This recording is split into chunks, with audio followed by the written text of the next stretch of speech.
Good morning, participants, and good morning, Dr. Sandeep Garg. I would like to introduce Dr. Yeah, Sandeep. good morning, ma'am. Good morning. Good morning, sir.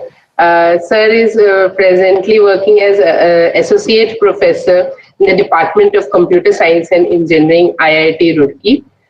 His area of interest includes software engineering, web services, machine learning, artificial intelligence, computer networks, data analytics, and ICT development. We welcome you here, sir, in this STC. Enlighten our participants with your vast knowledge and experience. Over to you, sir. Okay, thank you, ma'am. So, first of all, I am really thankful to the organizers for inviting me to discuss my thoughts with all of you. Actually, these days, it's really a good opportunity that without traveling, and specifically in these winter days, without traveling, we are able to interact with so many faculty members of matching research area.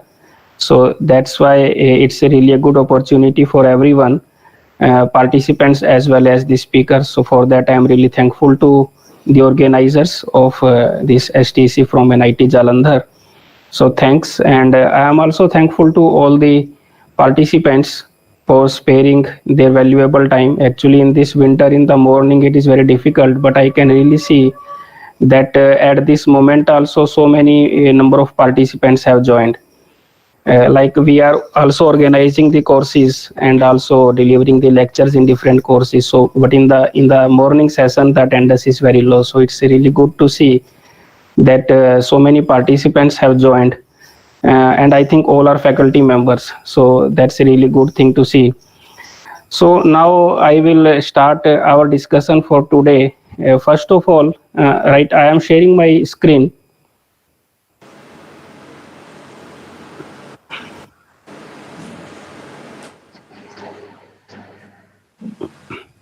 Okay, so can you see my screen? Yes, sir, it's visible. Okay, thank SVM you. and Machine Learning Digital India. Yes. Okay, so first of all, one thing I would like to make it very clear that it is not a lecture actually. Basically, it's just a discussion with all of you, and I will try to be as interactive as possible, right? And due to the digital communication, the way we are communicating, there might be some network issues as well. So I will try to be as interactive as possible, and we can put our perspective, we can put our views always during these discussions, because many of the activities, many of the tasks and thoughts that I will be discussing might be my personal views, right? So your views might be really different. So a talk or whatever discussion we are doing, it's really useful when we have the different perspectives, views of different participants, all the stakeholders who are participating in this course.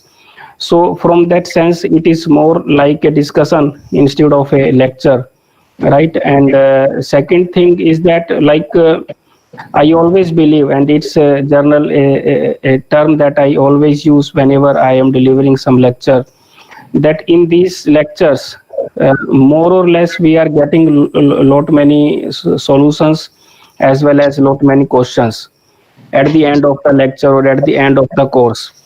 I truly believe that recently we also completed one course from Roorkee.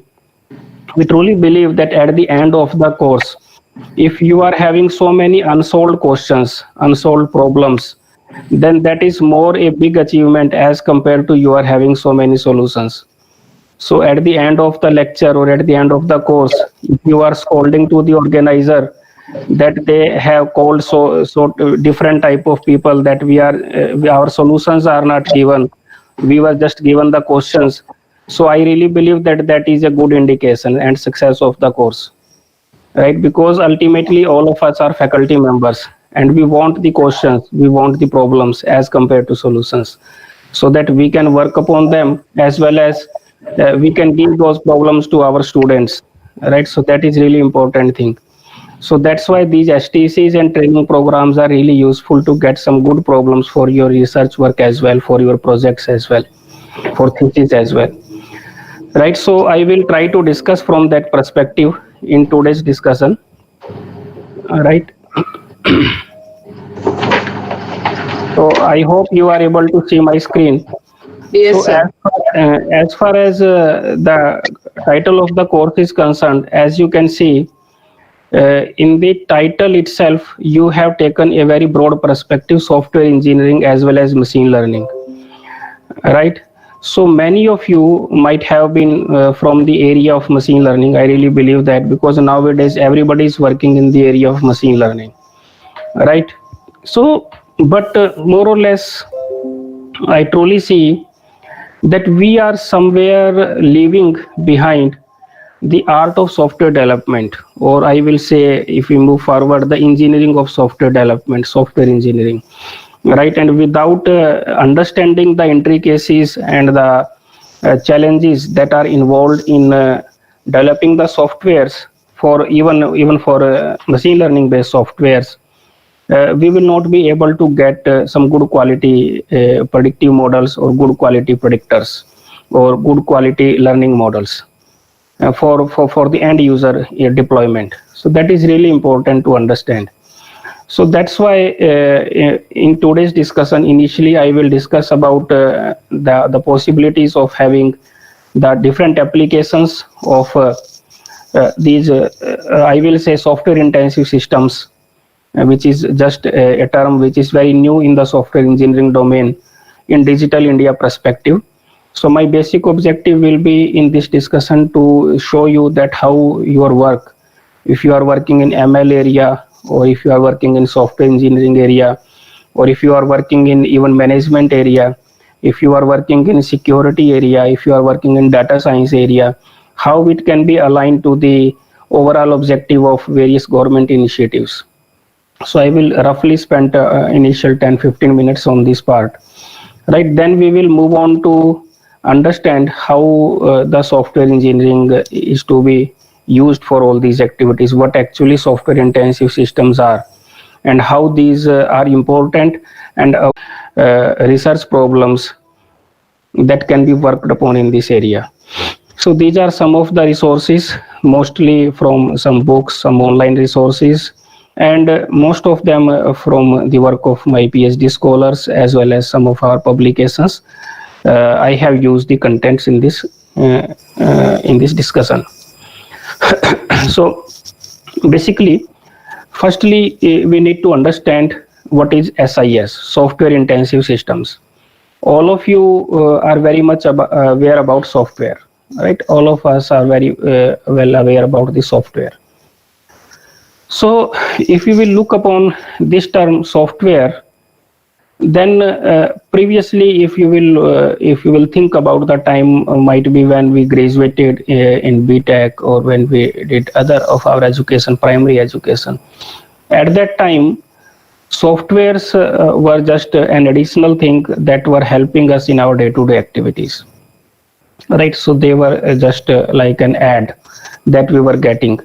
But nowadays it is a necessity, right? It's not now an additional item, or it's not an ad. Actually, it's now it is a necessity. So if you will look upon this journey of software, I will say two software intensive systems, then it is due to many different reasons. And due to this journey only, many different things have happened in the development of software, in the style of development of software, in the management of software. And overall, if you will look upon the perspective of software in any country, or in the life of the engineers basically, then many things have changed. Previously, software was just an item, but now it is being used in I will say all the engineering branches. I will say even in sciences, even in art, humanities, everywhere, in medical science, everywhere software is being used. So that's why those standards, those fundamentals, those processes which were initially thought of for the development of basic softwares, need to be improved or need to be adapted to make it worthy for the current generation of software, because actually now more or less we are not just only having the softwares, we are basically dealing with software intensive systems, most more or less. So I will discuss what is software intensive system in detail, but before that I just want to give a very brief idea before discussing in detail, because then I will discuss it with the perspective of digital India. So software intensive system, as is very much clear from the term software intensive system. So any system, more or less it can be hardware system or software system, where the participation of software in the overall activities of its functioning is very high, can be called as a software intensive system, right? Or you can see from the term software intensive. So any system which is intensive to any software, usage of the software, dependence on the software is very high. So you can see that in current scenario, if you will see, to harness the best uses of software, these need to work with the hardware. Previously they were just adding to the hardware, that's true, but nowadays the dependence of hardware, the best use of hardware is also with the help of software only. Right, so you can take any example in our day-to-day life as well, of scientific instruments as well, of medical instruments as well, any of the systems that we are using in our day-to-day or scientific or professional life, right? So most of them are software intensive systems.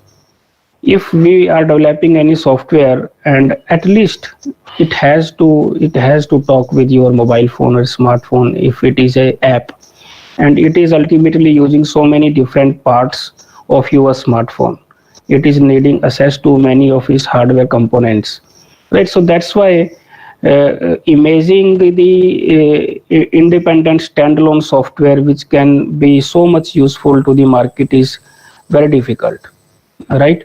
So that's why even the definition is very wide. I will discuss it in the detail. Even you will see that even if there is a standalone system, that is also SIS ultimately. I will discuss that.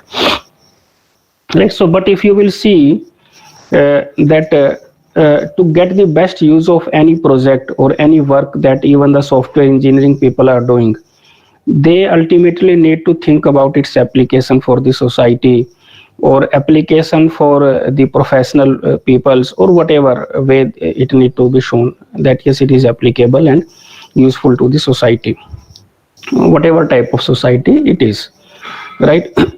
So in that sense, mostly our work, even for the software engineering people, or even I will say for the machine learning peoples, are inclined to development of software intensive systems, right?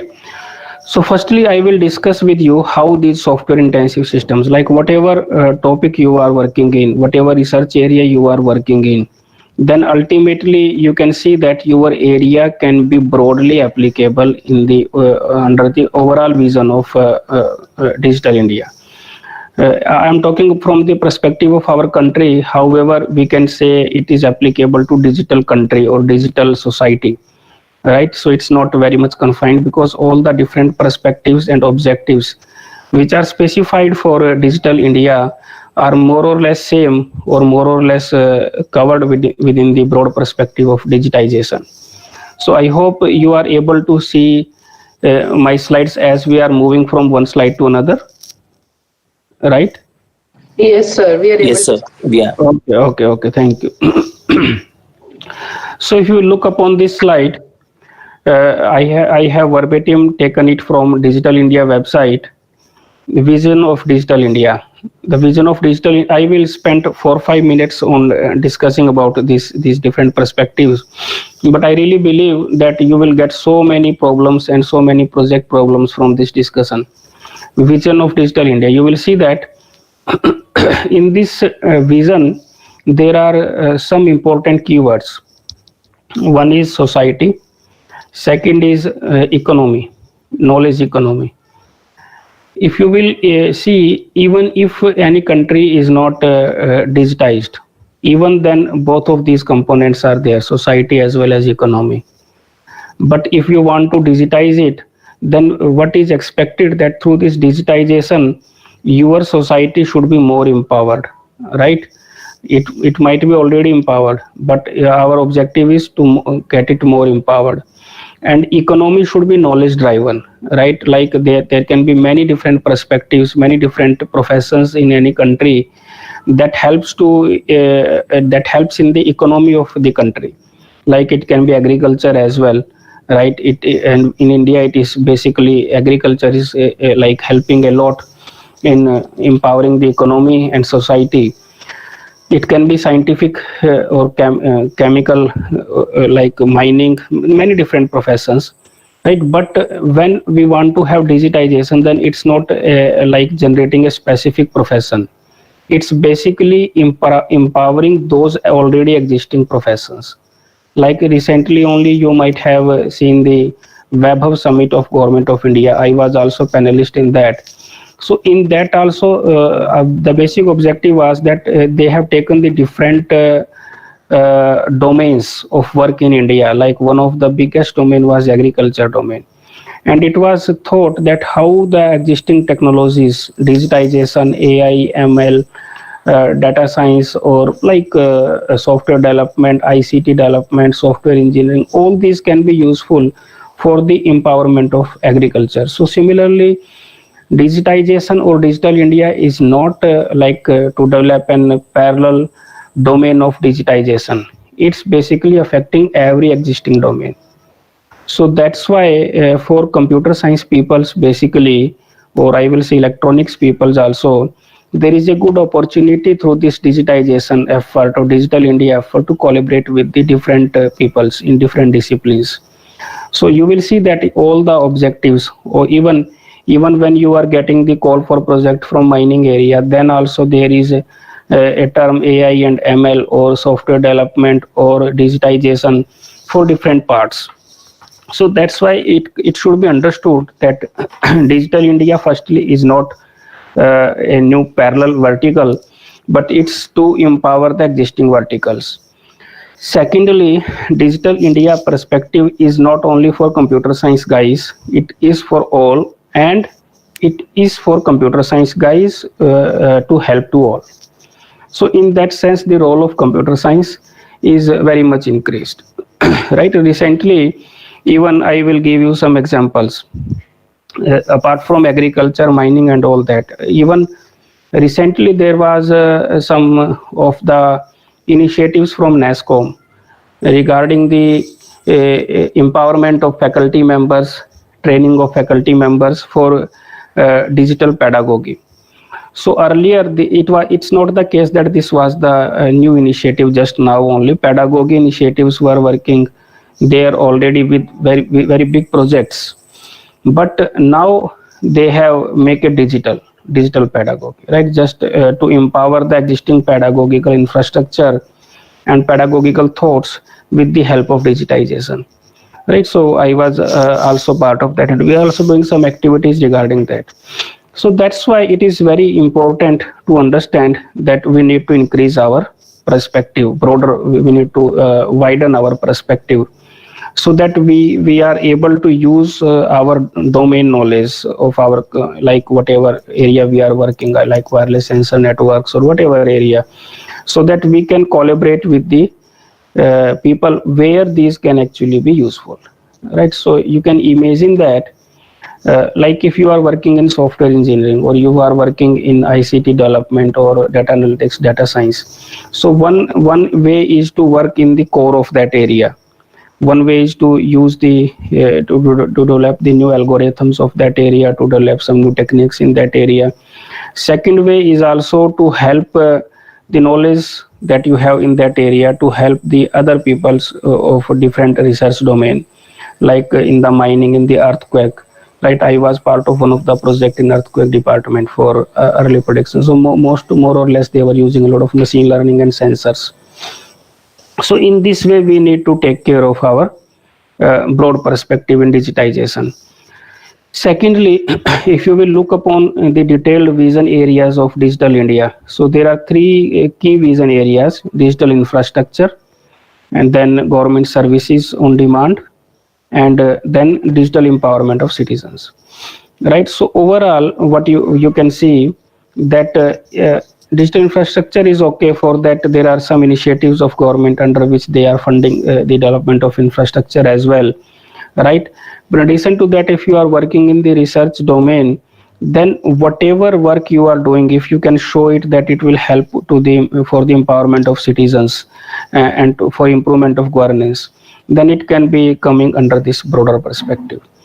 So if you will look upon, I will simply tell you, if you look upon the smart India definitions or smart systems definitions, then even its definition, like smart city concept, might be new in India, but if you look upon its definition, then one thing is very clear in that in any smart system, whatever you are doing, they should be helping the people. They should be it should be trying to improve the lifestyle, living standards of the citizens of that city or citizens of that country. These terms are properly documented, right? So if you are not even working specifically in smart city domain or in IoT domain or in wireless sensor networks domain, even in that case, you can easily contribute in such a way that you can claim that your work, your project will be helpful to the citizens of the country in this way, in that way. So that will broadly come under the perspective of these smart systems and digitization. So if you will look, you can see on my slides, so there are different digital India pillars. 9 pillars are specified. You can look up on the website of Digital India program as well. I will quickly tell you about each of these and how these can help us to have good research problems. Like first is broadband highways.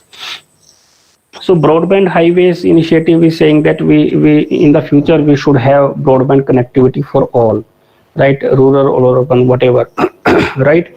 And national information infrastructure system under which I think all the NITs, all the IITs are connected is one is NKN initiative, National Knowledge Network. Everybody is knowing that is also covered under this one, right? So under this initiative, if you are working in the area of computer networks, then you have a lot of scope, right? Even once we got one of the call from Railtel that we need to have some indigenous routers so that we can have very good internet connectivity in the moving train, right? Some devices are available, but they want to develop it for India.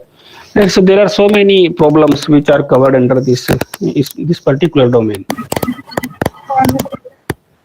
Second is like universal access to mobile connectivity. If you look upon this initiative, this is very broad, right? It's saying that every citizen of country basically should be connected through the mobile network, and this is more or less happening these days, and we are very much dependent upon this, and this has ultimately led to the development of so much of our research work and development of our applications in the form of Android apps. So if you will look upon this about 10 years back in this area, many of you might remember that when you might be doing your master's thesis or PhD thesis, you might have proposed some work, and then you were saying that okay, this data will be collected through the mobile phone or smartphones by the farmer, or the farmer will take capture the picture of the leaf, and then further our system will do the analysis. I hope many of you can correlate this example. Then at that time the examiners were saying you are talking very superficial things, because it's not like that that every farmer or farmers are having smartphones. I hope you can remember those questions. Some of you might have asked by the examiners. Even I might also be part of that examiner. I might also not have seen that that type of happenings will be there in the future. So, but many of the students were saying that yes, no, sir, it's increasing now. The farmers will have smartphones in very near future. It happened within 4 or 5 years only, or even in the last decade. The initiatives which were centered towards the use of smartphones are now common, right? So This is one of the area of work that you can do very easily now. Nobody is going to question on the feasibility of this work, this type of work, where you are saying that like your initiatives will deliver through the smartphones, your initiatives will require the use of smartphones at the end of at the level of end user. So all these initiatives are now feasible and you can work easily work in these areas. Similarly, you can also work upon these areas where we need to have the mobile connectivity or smartphones for the for the data collection. That is also feasible, right? Easily feasible. If you are working in the networks and cellular networks area, then there is a lot of scope. That is the core area of this particular topic. Another initiative like public internet access program, common service centers, CSCs. CSCs are now being established, or in many areas, I feel that it has already been established at the Gram Panchayat level. So, if your project requires that the initiatives or the work that you are doing in the project is to be used or requires the help of Gram Panchayat level, then you can easily claim that yes, through these CSCs we can deliver the things. We need to understand their architecture, and then the work can be done in that direction, right? Similarly, e-governance, very big perspective, like form simplification and field reduction, online application and tracking, online repositories. So you might be already knowing about this initiative of online repositories because it was very much publicized, use of online repositories for keeping the certificates, educational degrees, identity documents, and Aadhaar UIDAI. This is very famous. Everybody is knowing that. Various payment gateways, mobile seva platform, all these are part of e-governance initiative. So in these initiatives, there is a lot of scope for security, research in the security domains, research in the biometrics and image processing domain, right? And you might be already doing work in that area. Just you have to map that work with the initiatives that are being performed under this e-governance initiative. Right, so that's you have to do, like that is one extra effort that is required. Like under e-kranti, there are so many initiatives, and the many of these initiatives can be helpful to your research directly, like integrated services and not individual services that can be related to software architecture research area, right, where the people are working in that area. ICT infrastructure on demand, cloud by default. So this has really increased the work in the area of cloud. And if you are working in the area of cloud or cloud computing, it's no way that it can work in isolation. The cloud area is also, if there are systems which are to be developed for cloud, then there are again the research required in the software engineering domain as well. Like if you are working in software engineering, you will find that recently there are some issues, special issues, as well as call for papers from some of the conferences where the challenges need to be handled for the software processes where the system is to be developed to be put on the cloud, to be accessible through cloud, right? So for cloud based system development also, some challenges in software processes, some challenges in software project management and metrics, these are to be handled. Similarly, if you are talking about security, you are working in the area of security already, then with the emergence of cloud, new challenges in the area of security has also come. So you can work, you can just start working in the area of cloud by using your own technology or you using your own knowledge of security. So it's not like that you are changing your area. You are working in your area only, but you are trying to adapt your area with the new technologies which are coming, right? So, and you will see that it's not so much new technology. Many of you are already working in distributed systems, and if you are working in distributed systems, you can always see, or at least if we have the basic knowledge of distributed systems, we can always see that this is very much related to that one, right? So mobile first, this is to ensure that every initiative of government will be delivered through mobile initially. So that's why the mobile app development is very much increased these days, and then it can be propagated through the web apps. Mandating standards and protocol, language localization, national GIS, security, and electronic data preservation. These are different initiatives. Language localization is very much increased even for NPTEL lectures nowadays. These are to be translated into different languages, regional languages. Similarly, research in the regional languages is also very much increased nowadays for different systems, right? So mandating standards and protocols, I will discuss that, because ultimately SIS is also one of the standard which has emerged due to these initiatives.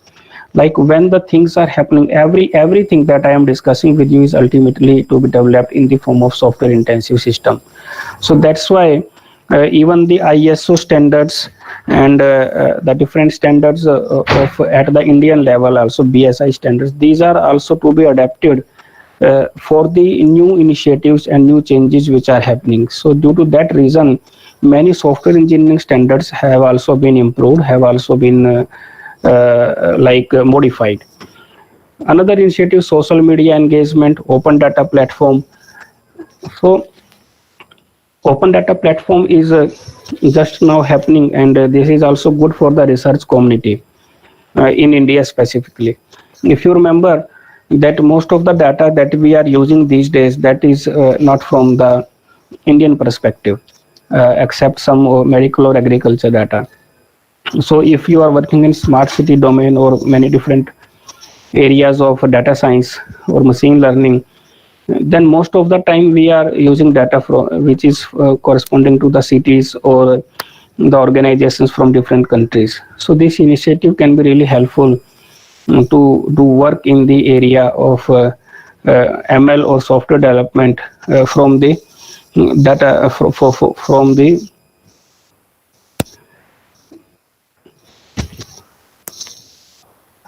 right. So so that's why there is one another initiative, national policy of electronics, that was basically launched just earlier, about 2 years back, where a common policy for the electronics items and electronics manufacturing, all these was specified by the government of India, right? So you can go through this document, even it was put in the public domain, right? And you can get so many new things corresponding to this one. Similarly, IT for job oriented IT training, I feel that even this course that you are attending is also part of these type of initiatives, under which government is pushing allotment funding to increase the awareness of IT, because ultimately it's a step by step process. First it is training of faculty, and then faculty is training the students. And even NASCOM has spent so much amount last year on and I think under their social security initiative, or might be other, under which we also got a good funding for training of the faculty members. So that these type of big projects are running since many years, where we are trying to increase the awareness of security, IT, software development, all these things, right? So there are some of these early harvest programs. So I will not go into detail of this one. So if you will look upon this slide, you will feel that in each one of these, at least there is a scope for research work, right? IT platform for messages. Even we got one call from, I think, Army, where we can develop the platform. Like platforms are already available for messaging or social media, but government wants, like under might be Atmanirbhar Bharat or any other initiative, that we should have our own servers under on which every messaging platform or private communications are to be stored. Like government greetings to be biometric attendance, it is already happening. Secure email, like within government. So this is just again an initiative of the government, and you will feel that in the last few years this has really been increased. The use of government email IDs have really improved, right? So there are so many such initiatives. These are some other set: Aadhaar enabled payment system, agri market, BBNL, Bhim, right? So many different initiatives. So even like CERT is one of the team. CERT you might be already knowing, Computer Emergency Response Team. So this is so much active these days, right? Earlier it was there in the India as well. However, it's international, but its Indian perspective is also Indian subsidiary is also very active these days, right? So I will not go into detail of each, otherwise like we will be having so many lectures on these terms, on these initiatives like DigiLocker, digital aims, direct benefit transfer, so many things, right? So in each of these you can work upon, right? Or you can target your work, like how this can be useful perspective. Now there are many different ways you can use your knowledge and can map this your knowledge to these different domains, and then work upon in many different ways as a faculty, as a teacher. So as a teacher, you can at least try to at least start some mini project with your BTech students on these topics. That sometimes is really useful. I am not saying that for every BTech project you will get some good output, but many a times if you are guiding like in 4 5 years, you might get at least 3 4 works which are good enough, that can be used for even patenting or for publishing something, right?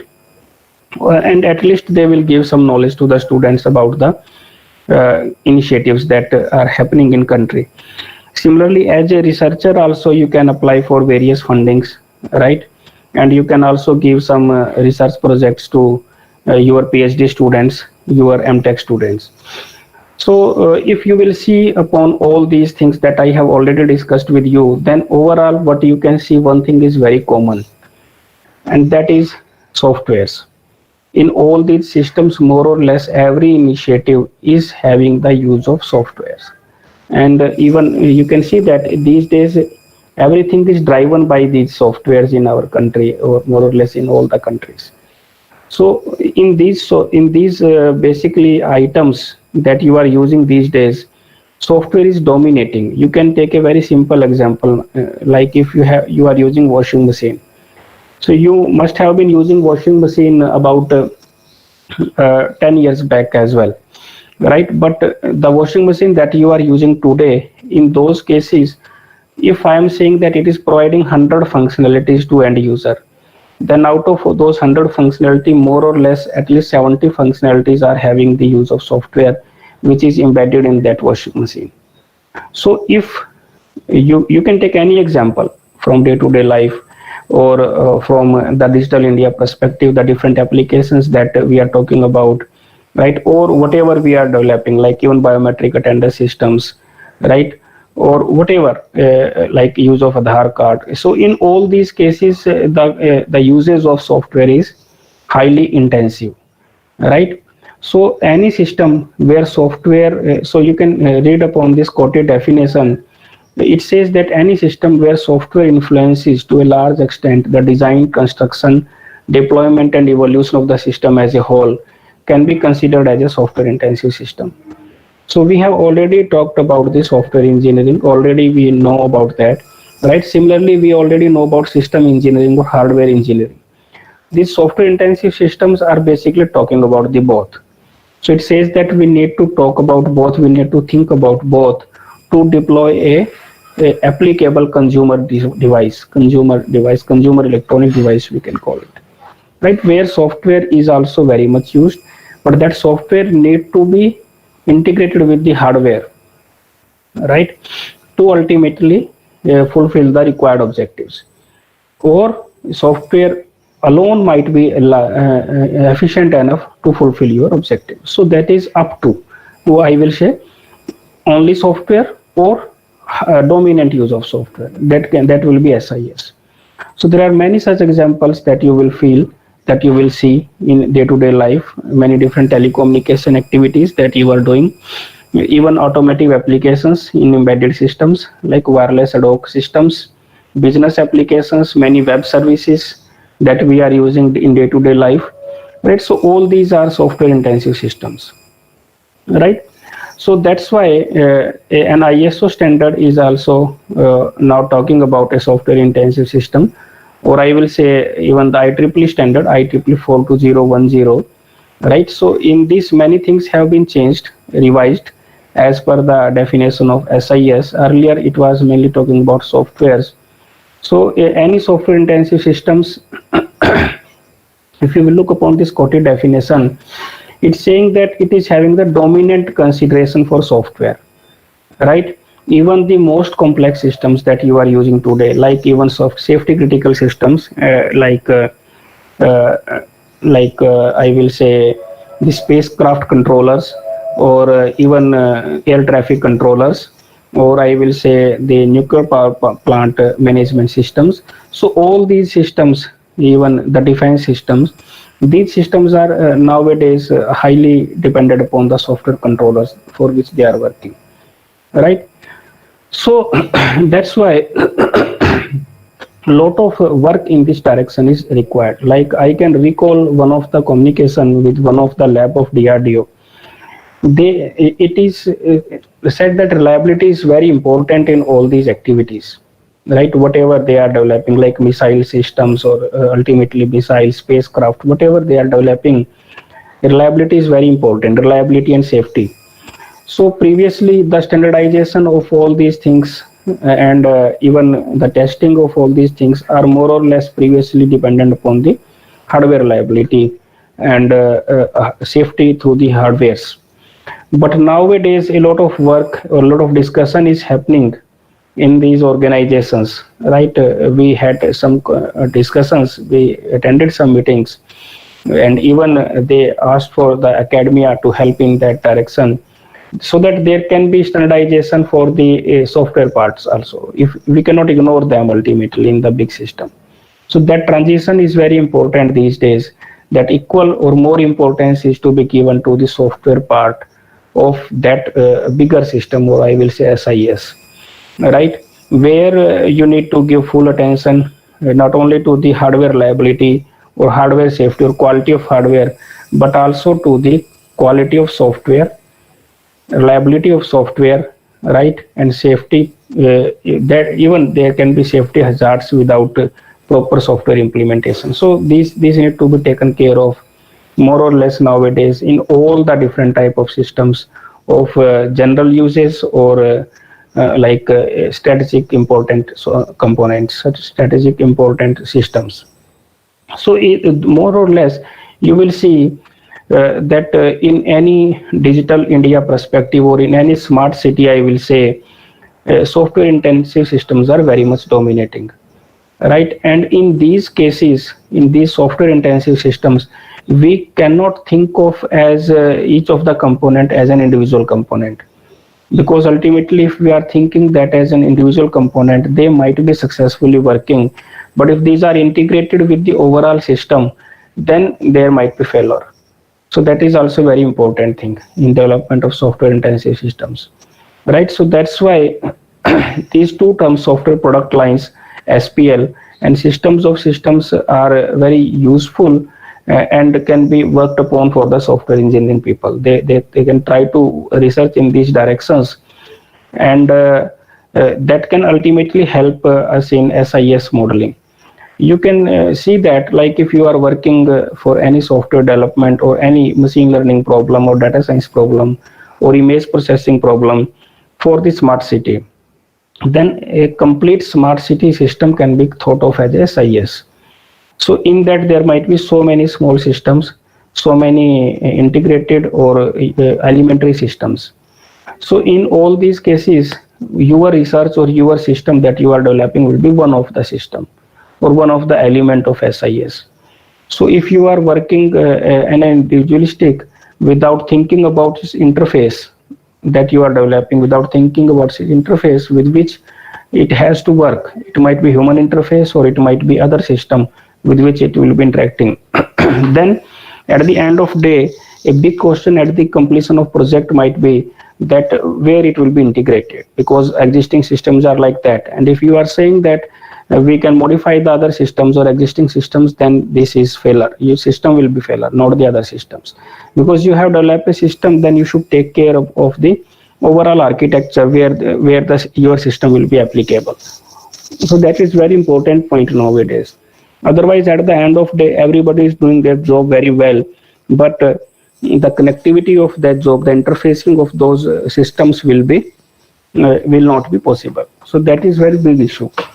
So that's why whenever we are trying to work in any direction for these SIS, we need to take care of what will be the interface of that system with the other system. So if you look upon the overall structure of the SIS, then it's basically hierarchical in nature, and it is essentially to be hierarchical. Otherwise, like, it will be very difficult to manage. Mostly all the SIS systems, most of the time they are very large in size and complex, right? It's not like just you are developing a small software and I am calling it SIS. Normally it's not like that, right? So it's having hierarchical structure so that it is easily manageable, which is also the theme of all software engineering systems, hierarchical systems with abstraction at each level, right? So this is the same thing is happening in this SIS as well. You can see that SIS is consisting of some systems or some elementary systems. So if it is a system, then it is a recursive issue. A system can further consist of some systems or some elementary items, system elements. System elements are not further decomposable, but system can further be composed of many other systems or system elements, right? So if I am saying that system of interest in this case is a smart city control system, then it might consist of many other small systems like a traffic control system. It can be air traffic control system, or it can be weather prediction system. So many different systems that further can consist of many other small systems. So in this way, firstly, the overall hierarchical structure of SIS need to be understood. Similarly, one thing that is a little bit different than the other systems and very similar to the embedded systems, but more emphasis on the software side in this case, is that software intensive systems are consisting of hardware configuration items as well as software configuration items, right? But as a software engineering people, we are mostly concerned about software configuration items, right? Am I audible? Like, in the meantime, if you have anything to ask, you can ask as well, right?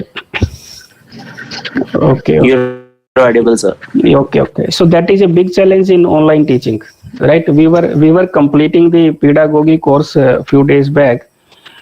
इसमें होता क्या है कि यदि सबको हिंदी समझ में आती है, I am telling in simple language, होता है कि हम बोलते रहते हैं, और एज ए टीचर हम लोगों की आदत होती है कि कोई सुनने वाला तो हो. यही होता है ना, मास्टर के लिए सुनने वाला बहुत जरूरी है. यदि कोई सुनने वाला ना हो ना, मास्टर के लिए बोलना ही बड़ा मुश्किल है. So this is very big issue in online systems, right? Yes, sir. It is a common issue. कई बार students respond नहीं करते, कई बार network issue की वजह से आवाज नहीं जाती. It's difficult to tell what is happening which time. Yes. ये मैं मतलब इस थोड़ा टॉपिक से हट के बताता हूँ आपको. What happened once a day, I joined to one of the group for Viva and online meeting. The group was already talking before my joining कि हम लोग थोड़ा इमिटेट करेंगे कि हमें सुनाई नहीं दे रहा है, तो काफी देर ऐसे निकल जाएगी.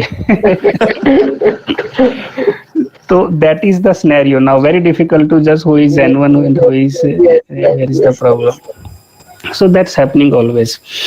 So if you look upon this diagram, then more or less as a software engineering person, we are more or less talking about software applications. However, the basic definition of SIS is talking about both hardware configuration items as well as software configuration items, right? So, however, of the topic, configuration items are to be understood very properly in the case of software development. When we are talking about state of any configuration items, then it's not only the state of the software, state of the code, right? Source code. It's about everything involved in the development. It's about documentation. It's about design. It's about reports, testing report, or maintenance report, or manuals, and source code. So like everything whatever you are thinking, the state of all these are very important. So these are called as configuration items, and that's why the research in software configuration is not only talking about code, however highly dominated by the source code. All the software configuration systems, configuration management systems like CVS, VVS, GitHub, all these are more or less taking care about the team activities on code. But if you look upon the conceptual things, then there are some systems even which are taking care about team collaborations and configuration items for the design as well, right? For the testing as well, testing development as well, for the project management as well. So all these configuration items need to be taken care of when we are applying the data science, when we are applying the machine learning, or when even we are doing the hardcore research in software development. So this is one of the example of a simple SIS that you can see from the screen. It is just taken from one of our research paper, where we can, a very simple example, right? And even in this example, you can see if it's a city tour planner service. In this, it is said that there will be one central system, and in that, through that central system, whenever any tourist is coming to the city, then that tourist is like basically trying to utilize the time very efficiently in such a way that that if there is any weather differences within the city, that can also be taken care of, and within the given time he or she can tour as many as possible tourist places in the city, right? And with little lowest or smallest travel. So that for that also we need so many things. We need to use IoT sensors, we need to use weather predictors, we need to use the application for travel management, so that the distances traveled are very less. And we also need to use the prediction of crowd on the road, so that we can take the route which is less busy. So even for this very small application, we need to use so many small systems. So imagine the scenario, if you want to develop an application or an SIS for a complete smart city management, right? So even in this simple scenario, like if you are working for weather prediction system, then if isolated way you are developing a weather prediction system, then you might be doing very good job. But if you want to deploy it on this small application, in this small example, in this case study, even in this case, you need to take care that whether my prediction system can be integrated with the other applications like of tour planner or not, or whether it can take the input from that and its output can be used in the other scenario or not. Similarly, working in IoT sensor is okay, but if you want to use IoT sensor in this particular application, then you need to do some adaptations. So that's why what I am saying is that, like, if you want to work for any bigger application or an SIS, then even if you are working for a isolated application or one application or one of the application of this SIS, then it is very important to also talk about in your research, in your papers, about its integration with the overall system, where it can be useful and how it can be useful, whether it is taking care of the different interfaces or not. So there are so many things in these discussions that we had. There are so many challenges, and one of the biggest challenges is software development processes. Apart from that, also I have specified some, like if you are working in network security domain, then in all these activities a lot of communication is involved, and network communication is also involved, right? Similarly, a lot of information is stored on at the different servers, right? So again, the issue of information network security will come into picture. So when you are working in security domain, you can easily work in these directions of digitization or SIS, right? To adapt your research corresponding to these applications. Similarly, nowadays, where there is the need of storage of large data, then you are talking about the cloud, where there is the need of having the high computational requirements. You are using the cloud, right? So, and it is said, if you will look upon the documentation of smart city or digital India perspective, then cloud is very much increased. So if you are working in cloud area, then also you can work upon designing the energy efficient algorithms, or the like customized algorithm for these type of applications. Again, if you are working in web services area, then as I was saying that you are developing many services, but how to integrate them, right? What can be the best way of integrating, or can we have the backup services in AI planning? Like if one service get failed, at the same time the other service should take over automatically, which is very much required in critical systems like air traffic controller systems. So all these things to be taken care of by designing the architecture by the web services people. IoT, everybody can understand, IoT is everywhere in these type of systems, and I will say that if you are working in wireless sensors or sensor devices, then it is everywhere. Like it's not like that you need to do so many different things to move on to IoT. You can use that domain knowledge very easily, and by just having the basic knowledge of IoT, you can guide the students, or you can write for the projects related to IoT in these type of systems. And again, for our topic machine learning or data analysis, then you can see that in all these cases a lot of data is generated. So where there in all these applications we are talking about predictions based upon the data or improvement of our systems for future, then we are again in the need of development of ICT based systems and use of machine learning. So weather prediction, traffic prediction, prediction of traveling time based on the time of the day, traffic management, all these are happening with the help of these tools. So in that sense, it's not like that the machine learning research in this area is very discrete. It is integrated with the existing applications, existing domain research areas. Like if you are doing weather prediction work, it's not like that it has to be done only by computer science people. You will see that traffic prediction, weather prediction, prediction of traveling time, these problems are taken care of by nowadays by many different researchers. Weather prediction, I can see that even hydro people are doing more or less a lot of work in this area. In Roorkee also we have some people. Traffic prediction, transportation guys in civil engineering, they are working in this area. So we can collaborate with those people as well, because the domain knowledge can be really useful from their domain in developing the full system.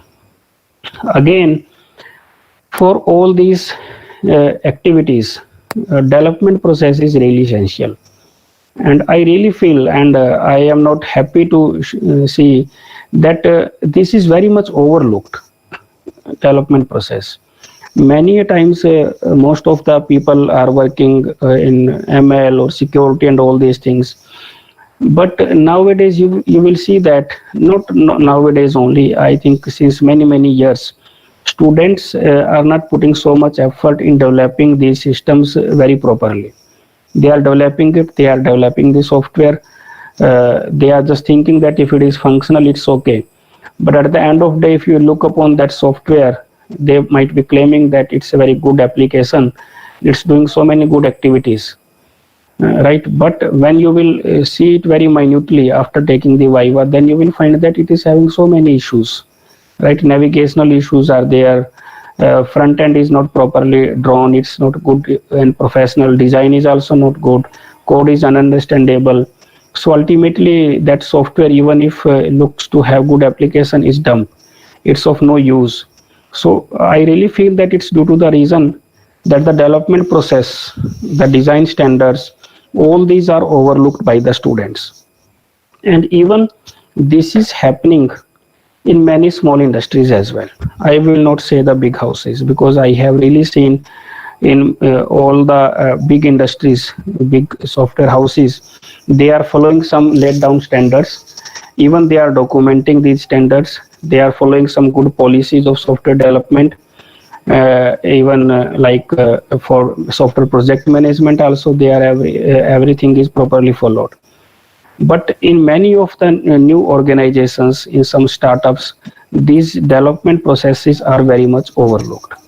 might be due to the reason that during their graduation also people, the students who are laying down the like startups, they are not very much aware about the development process or use of the development process. For Agreed, sir. most of, yes, yes, I'm a student. I've just yes, started my masters here at NIT, yes, and in BTech, I have always, written any project I've worked on. It's mhm, always been the case. We directly start from programming. yes, I yes, prefer to use object oriented, but most of the time, what I've seen in our code as students mhm, is that mhm, we simply start coding. And as of now, in master's first year, mhm, while we are cross checking each other's assignment ki सारों की mhm, सही बनी है या नहीं programming की, mhm. where I'm using one object oriented approach, most of the students are just going for simply as we would have done in without functions, without Yes, any objects, straight away. yes, yes, And yes, yes. I've worked in a company of as an intern for around only 2 months after my Mhm. BTech completed, and Okay. in those 2 months, I've seen that even a single line of code that I write must be following a specific methodology, which is in parallel followed in the entire project. Yes, yes, definitely. You are right, absolutely right.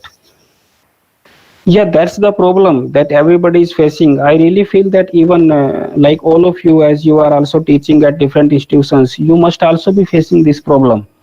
And somehow it's due to the reason that many times during our evaluation, we are not giving that weightage to these type of activities like software standards, what they have followed, like what is the quality of code, what is the quality of design, that is very important.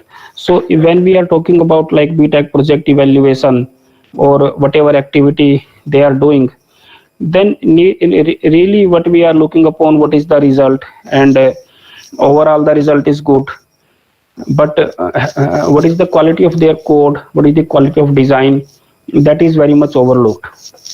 And I can share you one experience, you will see that one of the top executive in one of the organization Microsoft is our alumnus.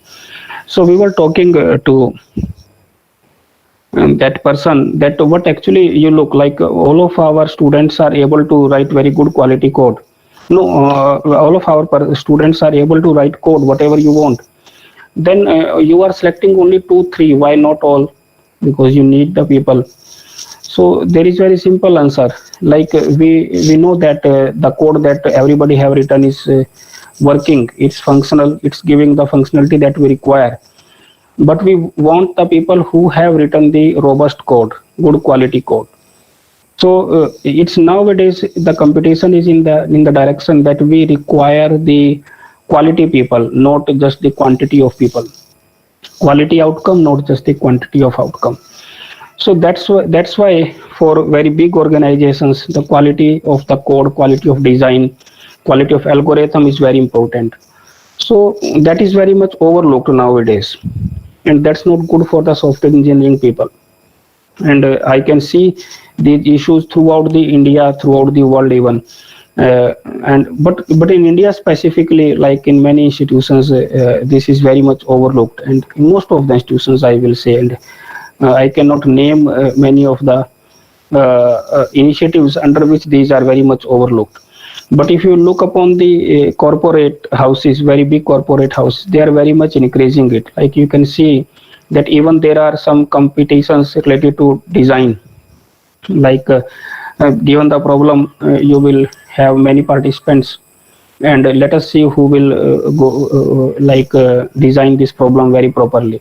And the quality of design can be judged comprehensively with the help of many factors that all of you are very well aware in software development. Similarly, quality of algorithm writing, and that is also very important from our research. Many a times I am reviewing the paper, mostly in software engineering domain, then the people have done very good work, but they have written the algorithm in such a way that it is not understandable, or even it's not looking like an algorithm. it seems that they have just written the workflow of the different activities. And even many people will, you will see that they have written like gather collect the papers, then shortlist the papers. This is not the part of your process or the approach that you are proposing for your work. This is just the workflow of the activities that you have done. Right, so these things need to be taken care of. I really feel that at undergraduate level only these things to be taken care of, right? And at BTech project level we can at least start it, or if at mini project in the subject projects we can do that, that is really useful. We have tried to do that. Even I had a project with NSF earlier, so in that also we try to do the evaluation and assessment based on this, and many of the students who cleared, who passed for BTech, after that they said that yes, it is really useful. Like agile practices, I think that is also one of the topic in this course that is really important these days, that has to be at least given, at least taught to students in a very basic way. At least the basic should be taught to the students. Similarly, there are so many things which are overlooked by students, right? But day by day, like with the help of the software industry, we are trying to improve it, so that and I really feel that nowadays students are aware, and they are trying to improve their like design and coding skills, right? Coding never means that just writing the functional code. It's not the only requirement for a good code, right? So when we are talking about these software development activities, then software development life cycle is one of very important activity, right? And software project management is one of the activity that is continuously happening with this, with the software development phases, right? And it is very important to understand that however for small academic projects, SPM and even the software engineering life cycle phases might not be so useful, might not looks to be very useful. It looks many times that we are wasting so much of time on understanding these phases for academic projects. But ultimately, as at academia, we have to make them aware about this, so that whenever it is required, they can use.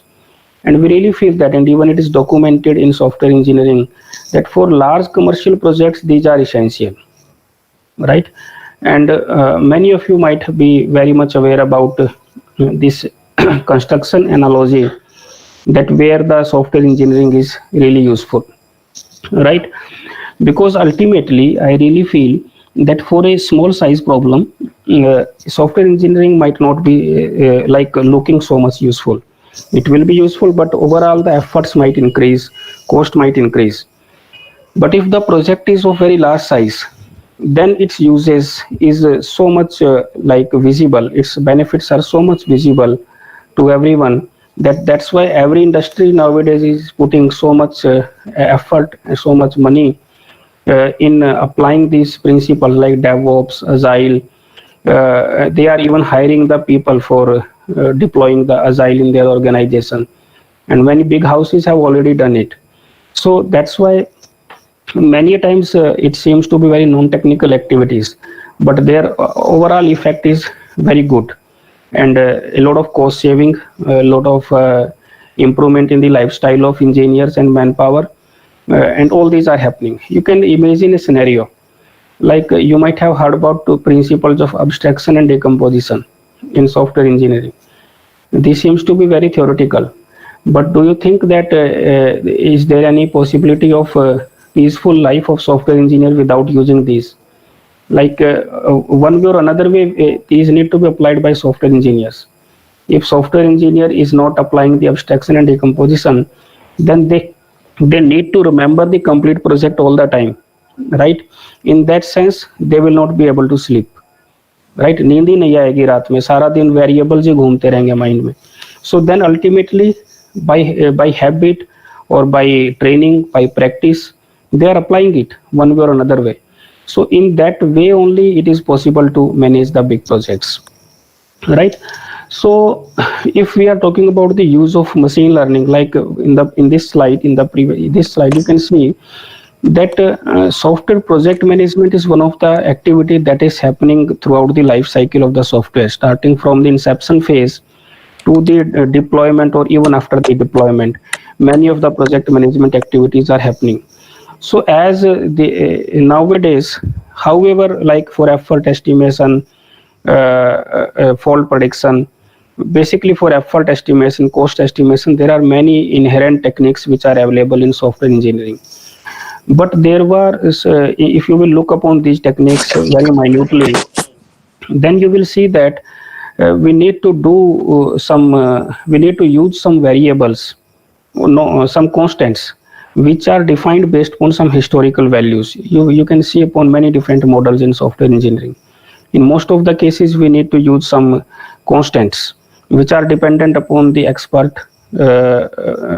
predictions or expert estimations, which ultimately is dependent upon the historical knowledge of that expert. So in those cases, basically machine learning can be really useful, and it has been found to be useful. Many research works are available in that direction, that shows that by just using the constants based on the expert analysis, instead of that, if we are using ML, then we are getting some better results. So machine learning in that sense can be useful in effort management.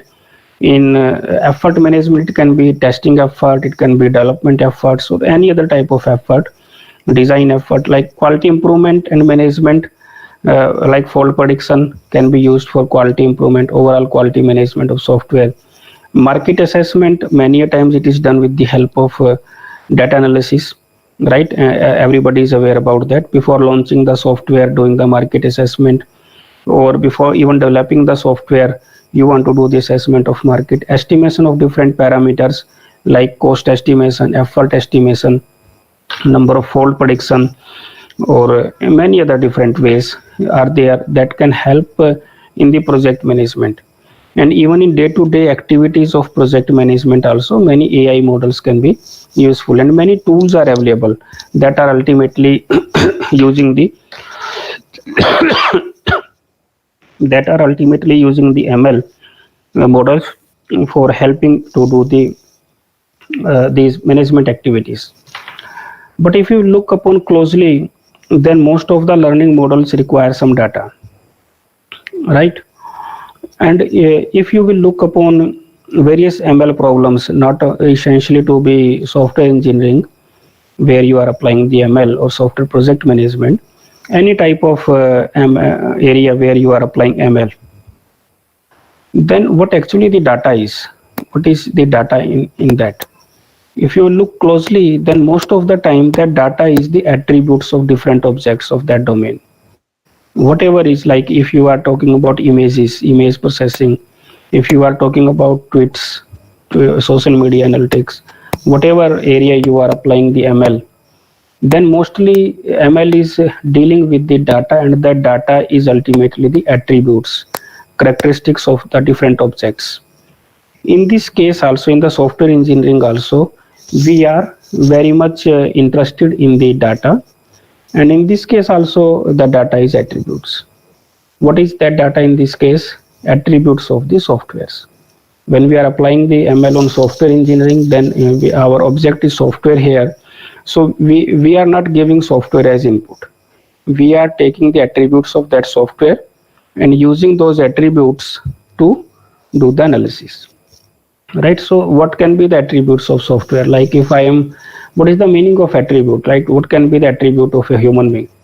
Attribute of a human being can be like what is the height of that person, what is the weight of that person, what is the complexion of that person, what is the body structure of that person. So these are the different attributes. Or what can be, what is the profession of that person, where he is working, what is the address of that person. So these are different attributes. So similarly, in the software also, we are talking about attributes like what is the size of that software, what is the number of lines in that software, what is the language used for that software, how many people were working for on development of that software, in how many days, in how many months it was developed, how many changes were done on that software, right? How many modifications or how many errors were happening in that software in that given time period. how many persons were involved in the development of that software, and what that is called in software, right? That is called as metrics, software metrics, right? So the software metrics are ultimately the way to measure the different attributes of the software, right? So in machine learning as well, or in data science in broad perspective, basically measurement is very common, right? That is a commonality in both the cases, and I think that is common in all the different domains, right? Even if you are talking about civil engineering, even in those cases measurement is very common, right? We when we are talking about the attributes of any house or any building, then in any of the civil engineering model, we are just giving the input of attributes. We are not fetching complete building and giving the input. Object is not given, the attributes of objects are given as the input. So similarly in this case also, software is not directly given as input. Many a times when you will face interview in this domain, then people are asking कि आपका code कहाँ है, code input कैसे देंगे, code से कैसे होगा. So that is like different thing that they might not be understanding the area, right? It might happen, right? Because everybody, most of the time, the people from different domain are thinking software, not thinking software as a very different thing than the other engineering products, but it is very similar to the other engineering products. As civil engineering is generating a building or a house as an outcome, software engineering is generating the software as an outcome. It's similar to that, right? It's not very different, right? But if we are treating it very differently, then everything, every concept of software engineering will change, and it will be very difficult for us to answer the questions. And it happens many a times. If you are working in software engineering, you will face many of these things in many interviews or many project discussions. So measurement is common, and how to measure software, as I already discussed, with the help of different metrics, right? So there are different measurement techniques, and these measurements can be applied to different parts of software development activities. It can be applied on the software process. It can be applied on the outcome as well, product that you have developed. So dependent upon where you are applying, you have different type of metrics. Metrics can be for the code as well. Metrics are related to design as well. Metrics are related to even your initial processes, activities as well. And these metrics, these measurements are ultimately helping you in many different ways in performing the management activities, software project management activities. And in the other way around, during the management activities, if you are very critical, then you might find that yes, there are some issues in these measurements, in these models.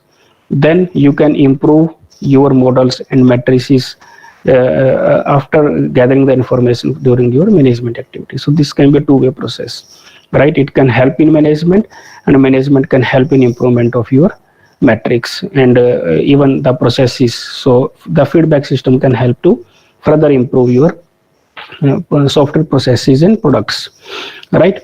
So then ultimately, if you will look upon the overall structure of software metrics, then they can be used to understand the product, like even quality of product can be understood. They can be used to control the quality and process, like how much cost is involved, how many people to be deployed. All these controlling can be done, staffing can be done. They can be used to evaluate, like from the third party evaluation as well as from the customer evaluation also. You can use the metrics to evaluate the product and process, and they can be used for the prediction as well. Like there are many things which are happening in this domain for prediction area, like effort estimation and fault prediction, number of fault prediction. Many different areas, many different problems are taken care of in this domain, right? Now in this domain, if you will start working, then you will find that there are so many metrics, and then which metric set, which data I should use, which is a very big problem, right? Many of the research work which has been reported already, they are just many of them are just blindly picking up the data without looking upon the correlation of the data with the things to be predicted, right? So one thing that is really important is that firstly we should try to see how these metrics are related to the item to be predicted.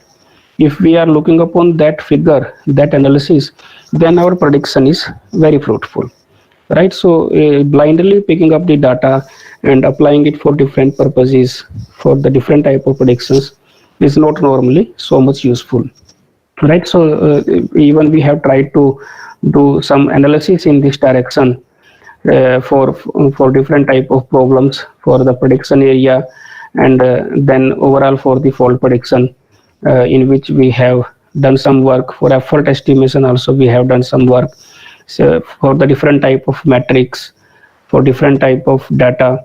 So all these analysis can be really helpful, right? So that is one of our observation, that just by looking upon the metrics, understanding the data ultimately, even it is applicable in every machine learning domain, you can get a lot of information about how to use that data, how to do the better prediction. So that is very much advised, very much useful, right? So as far as data science and ML is concerned, I will just say that it is very like similar to the people, human being, that how we are doing the prediction. I will not go into the detail of that one. We are not having so much time, but I hope that all of you have already covered the machine learning by different speakers. I will just take a very simple example. I am sharing the slides. I will just take a very simple example. In day-to-day life also, human being is performing so many predictions and analysis. Like I will take very simple example to understand. Like in ML, in data science, what you are doing, you are taking some data as input and then using that data to do some predictions. It is very similar to how the human beings are doing this activity. You can look upon this activity like I will say what we are doing. Let us consider. Can you see me? Let us consider Yes, sir. we are clicking a pen like टिक टिक टिक टिक वाला pen होता था ना, by chance मेरे पास अभी नहीं Push है button pen, yes, sir. ना, जैसे इसको नॉर्मली पुश बटन बोलिए या सीधी भाषा में टिक टिक वाला पेन बोलिए, उसमें हाँ टिक जी टिक सर, की आवाज आती है ना, क्योंकि बिल्कुल. पुश बटन से फिर वो आवाज नहीं आएगी, टिक टिक से आवाज आएगी, है ना? तो उसमें एक आवाज आती है टिक टिक टिक टिक, उसको क्लिक करते हैं तो as a human being, if we have looked that pen and that voice of that pen, tick tick tick tick tick tick, right? We are habitual of knowing that yes, this is the sound of that pen. This is the noise from that pen. If somebody is using that, we are able to know that even if we are not looking that person. That is what ultimately our brain has made a pattern in our mind that yes, since many years we are hearing that sound, right? Or since many times we have heard that sound, and that's why we know that yes, this is the voice of that pen, right? So this is a pattern that has been developed in the human mind. Same thing is happening in machine learning as well. We are feeding so much information that yes, we know this is the input and corresponding to this is the output. So our model is just trained to know that for this type of input this should be the output, and so in this way a pattern is generated, just like any mathematical equation, an equation is generated. So in the future, if you are giving input to that equation, the output can be predicted. So that is the basic fundamental. And apart from that, there are many other things, just like the human being. I will take same example. If you will take the same example, by chance in future, like the person who was habitual of understanding the tick tick voice of the pen is having the problem of hearing, है ना, एक कान से कम सुनना शुरू हो गया मान लीजिए by chance unfortunately, then if you are making the same sound, then that person might necessarily be able to understand the sound, right? That person will be able to know that there is some sound, but may not be able to differentiate that whether it is a tick tick sound or any other sound. This is the concept of missing information, missing attributes. Some information is missing from one ear we are not able to gather the information properly, so overall pattern that will be generated will not be proper. So that's why we are losing something, and that's why our predictions are not proper, missing information. So same thing is happening, like if the person is blind, then that person might not be able to gather that information in future, and will not be able to, or there is some visibility problem in the future. So these type of things are there. The time is not so much that we can discuss all these things with you. Okay, so thanks a lot. If you have any question, you can ask me, and ultimately we can discuss and solve so many things. Thank you. Thanks for your patience. Most welcome, sir. It was a wonderful session. So I don't have a specific question, but I would Mhm. like to share a few things as a student, my experience. Uh, I've just passed out from BTech in 2020, this year only, Mhm.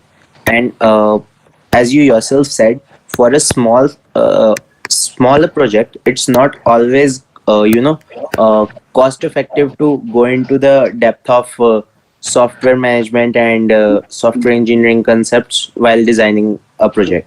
Mhm. And for most of the time in BTech, we only make a small project, and it's always a single use project.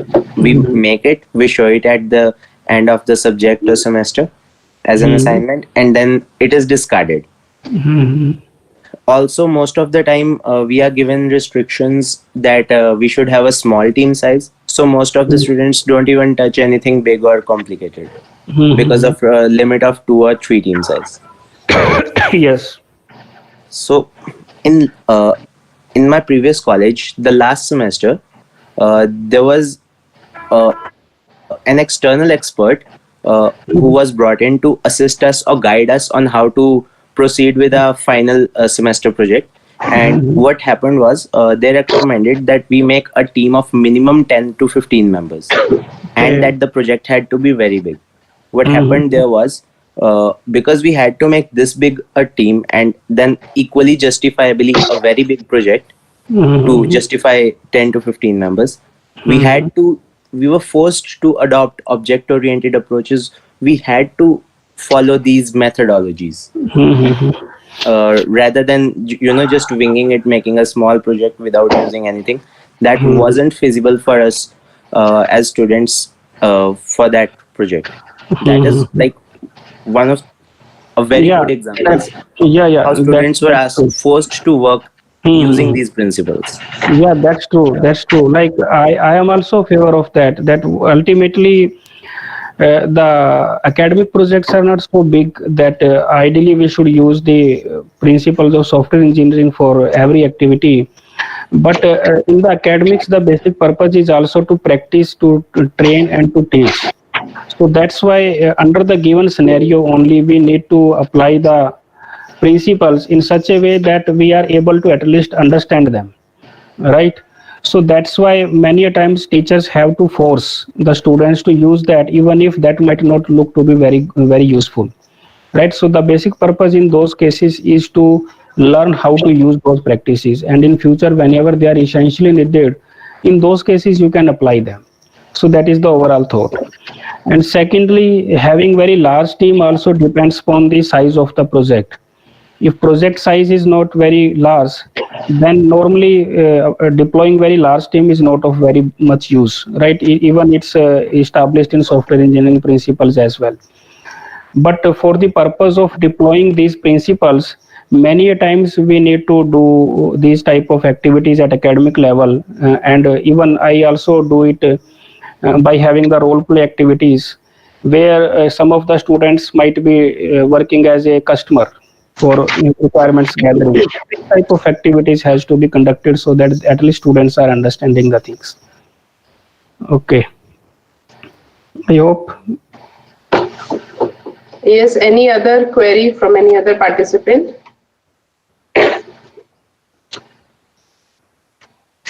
Okay, thank you, sir, for such an informative session. We enjoyed this interactive session a lot. As you said in the beginning, we actually got many research problems be it in machine learning and software engineering, and many project ideas through the concept of software intensive systems, challenges related to network security, data generation, and many of the things that you have discussed, that we can actually write projects on that. So thank you very much, sir, for enlightening us with your vast knowledge. We hope to see you in the future also. Thank you so much, sir. Thank you, ma'am. Thank you. You're welcome, sir. So should I leave, ma'am? Yes, sir. Yes, please, sir. Okay. Thank you, Thank ma'am. Looking forward to all of you. See you again sometime. Thank you. you. Thanks Yes. to all. Okay. Thank you, sir. Thank you, ma'am. Thank Thank you, sir. Thank you, ma'am. Thank you.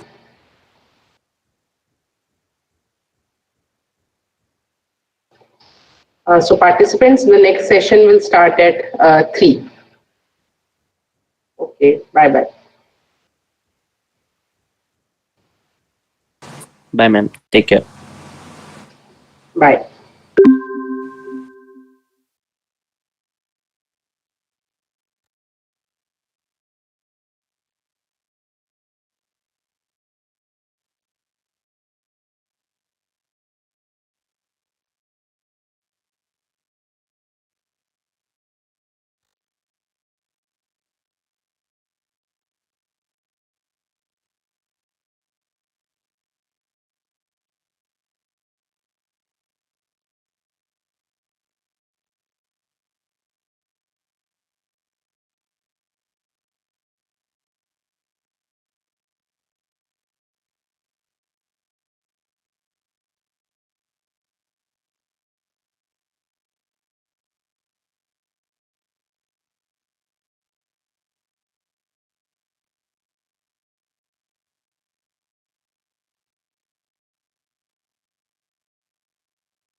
Yeah, a very good afternoon, Sanjeev sir, and dear participants. It's a great pleasure to have Sanjeev Sofat sir as the expert of the session today. He is a professor working in the Punjab Engineering College, and his research interests are information security, computer vision, image processing, social media analytics, and he is a wonderful teacher, excellent researcher, and a remarkable human being. He's my guide, and I have done my thesis under him during MTech. And he has written two books on data structures, recently published book, Data Structure Using C and C++, Object-Oriented Programming Using C and C++. He has got several national, international publications in good reputed journals in his kitty, and he has done several DST sponsored projects regarding information security, cloud based computing. And we are indeed honored to have you, sir, today. Thank you so much for joining us. So you can start your talk, sir. Okay, thank you, Dr. Nonita. It's a nice. We are meeting again in the virtual mode only. Yes, sir. Maybe before I start, let me find out from the participants. They are from which stream, what is their backgrounds. Okay, they can just send me this through their chat window only. Okay, they are from which place, what are they doing? Yeah, that will help me out in pitching my session. Maybe all of you can just send me this information in your chat window only.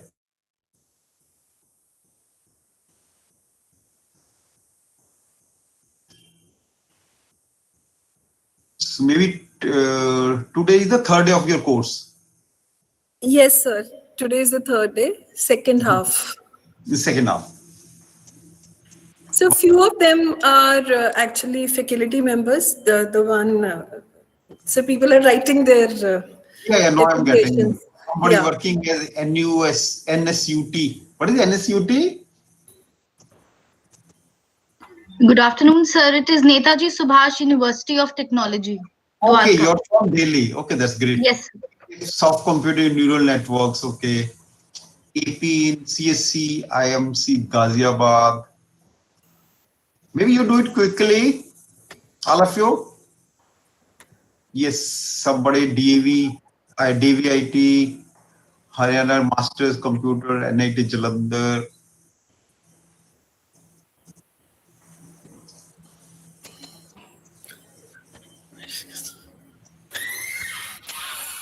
Okay, there is quite a good number of faculty members in this lot.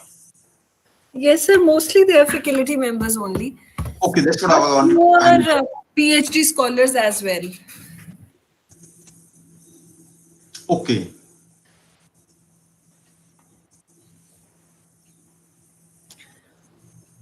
Okay, I have got a basic background about all of you. Some are students of MTech at NIT Jalandhar only. There are a few faculty members. There are a few researchers. So maybe they are from different fields. They are doing research, and MTech obviously they will be doing from the different fields only.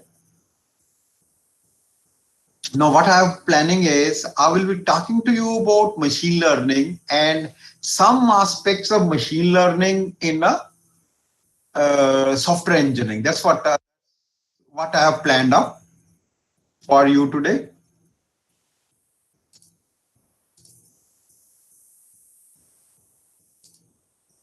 Yeah, this is my take on this particular course, machine learning in software engineering. That's what I thought. Basically, it's in the broader perspective that I'm trying to deliver this particular talk. Machine learning, how exactly people have used this in a software engineering, how industry is trying to work out in machine learning. So this is what I have agenda I have kept. Okay, I'll introduce you to machine learning. Maybe other experts might have introduced you to this particular thing. Then machine learning techniques, what are those? Then industrial aspects and uses of machine learning, because obviously machine learning can't be all the time remain in the research field only. It has to go to industries. So what sort of industrial aspects are there? Some industrial applications are there. And machine learning in software engineering, that's because you are going through this machine learning in software engineering, I'm trying to cover up some aspect where machine learning has been used by researcher or industries in the software engineering field there.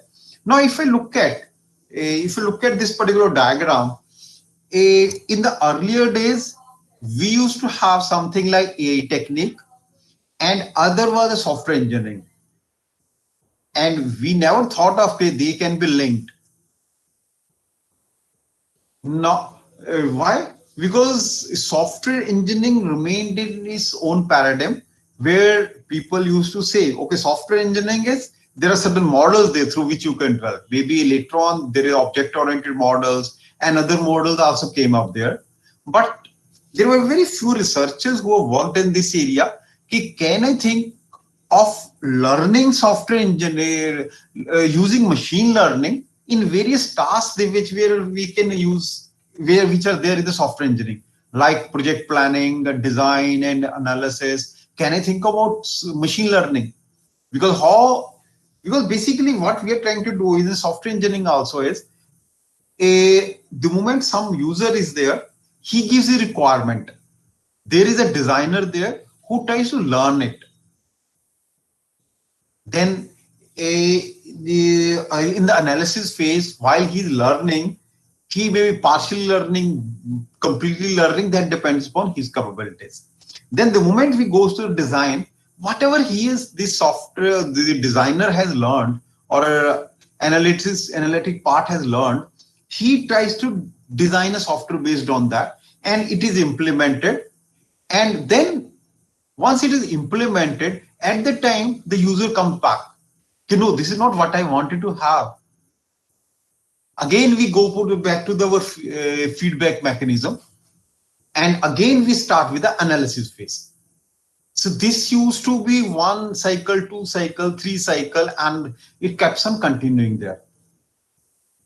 Now then there are few researchers who analyze, instead of somebody learning from the system which is to be designed, can this learning be through some machine learning techniques only? There is a lot of experimental work has been done in this particular area. A lot of people are working in this particular area there. So that's what we say. Initially, these two circles were different, AI techniques and software engineering techniques were different. And there was a once subset of techniques in AI only, which we used to say machine learning technique. Now, people have tried to work out a common area between software engineering and the machine learning. And to that extent, AI is being used in the machine learning these days here. Yeah, that's what machine learning, maybe this particular diagram will tell you a lot of things. Learning, what we say, any process which a system improves performance over experience. That is what initial Simmons told. What is the learning? Any system which is there, where you put it to learn and it improves.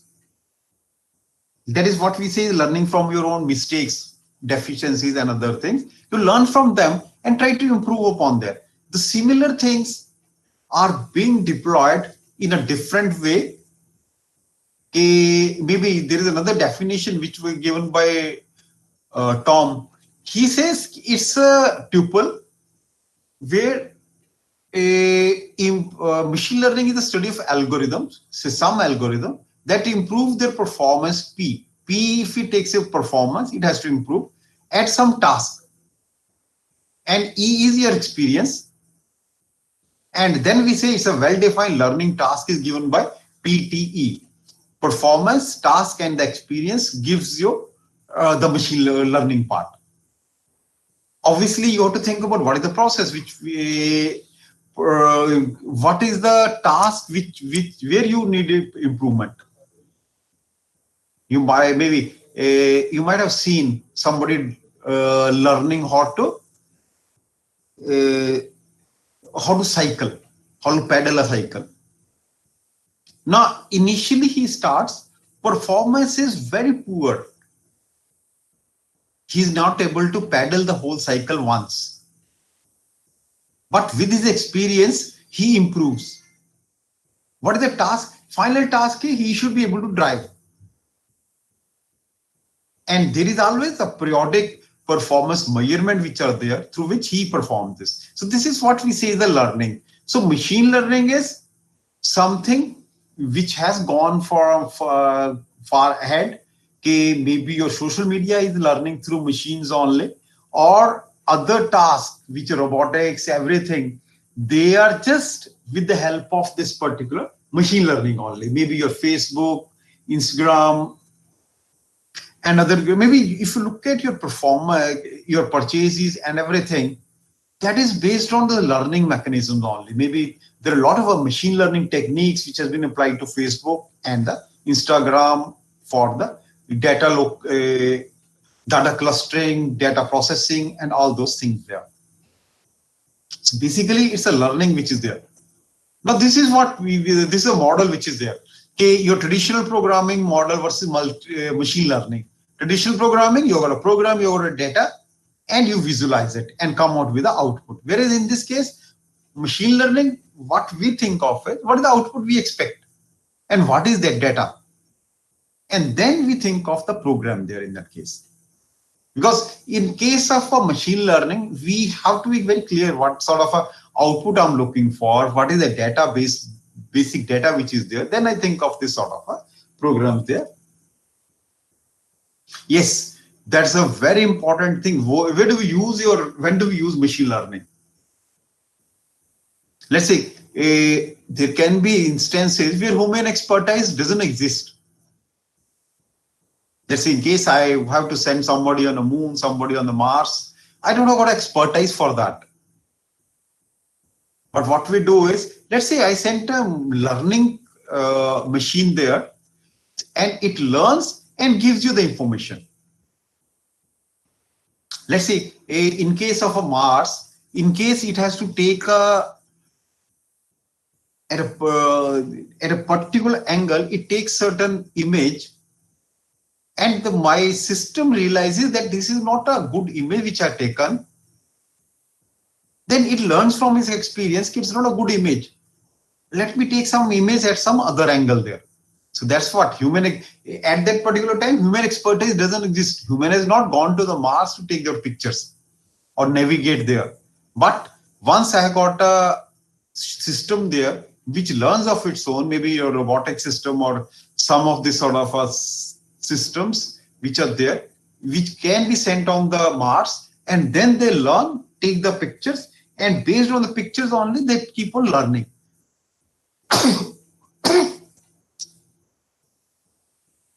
And another is where human can't explain their expertise.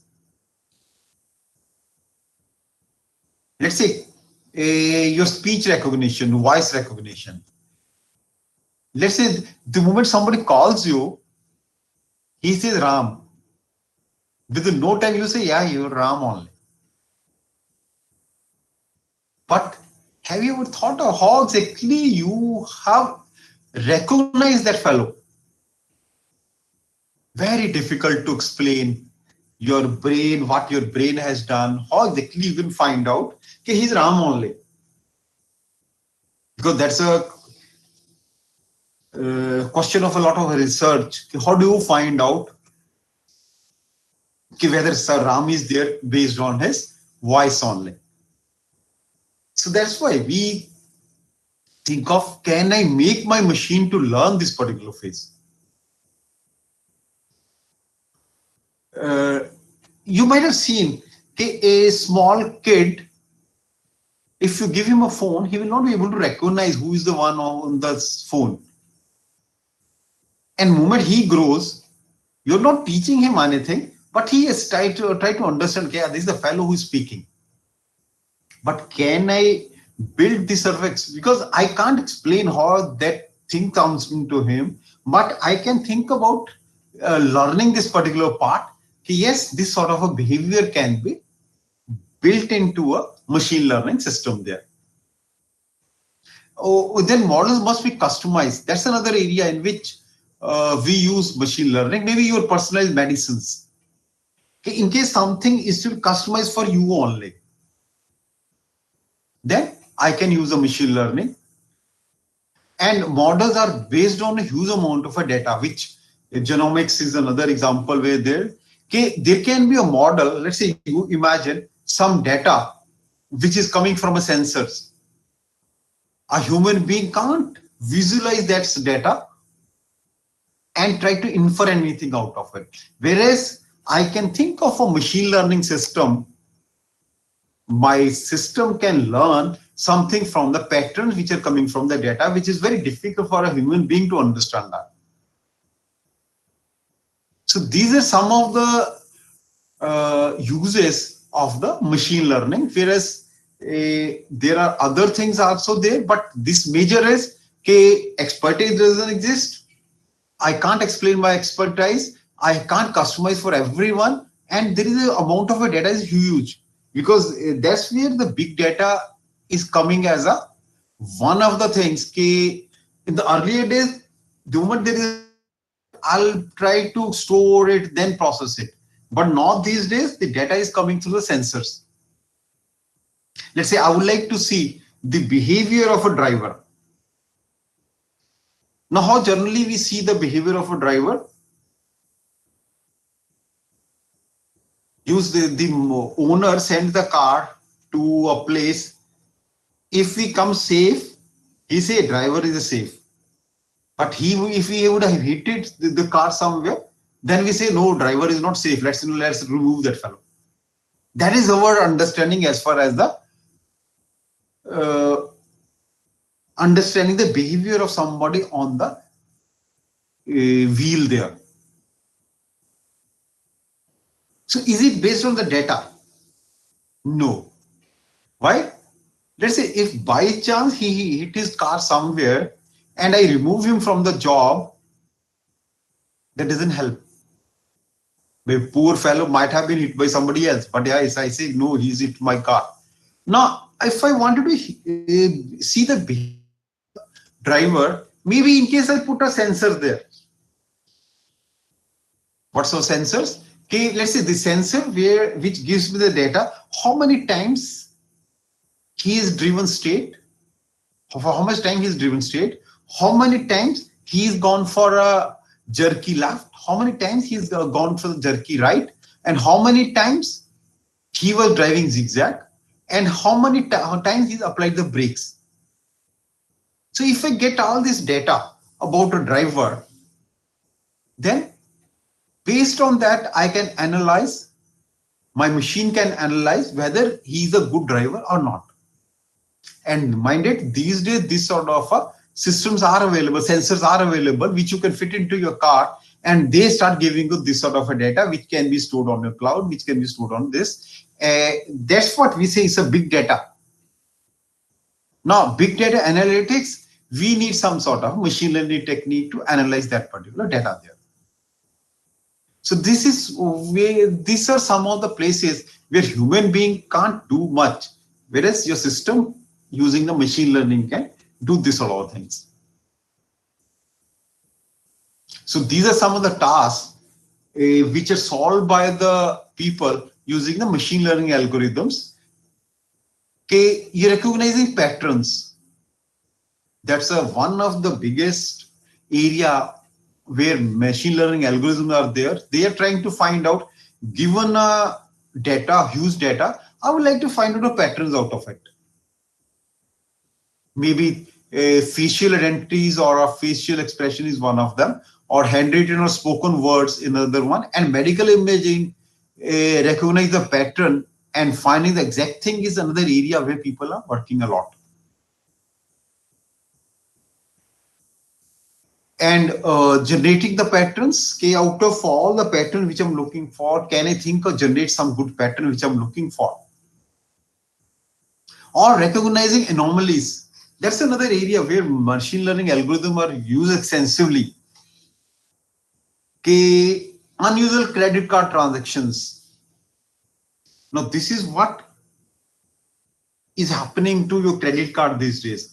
Let's say I perform a transaction of 3 lakh rupees on my credit card. It is taken as an anomaly.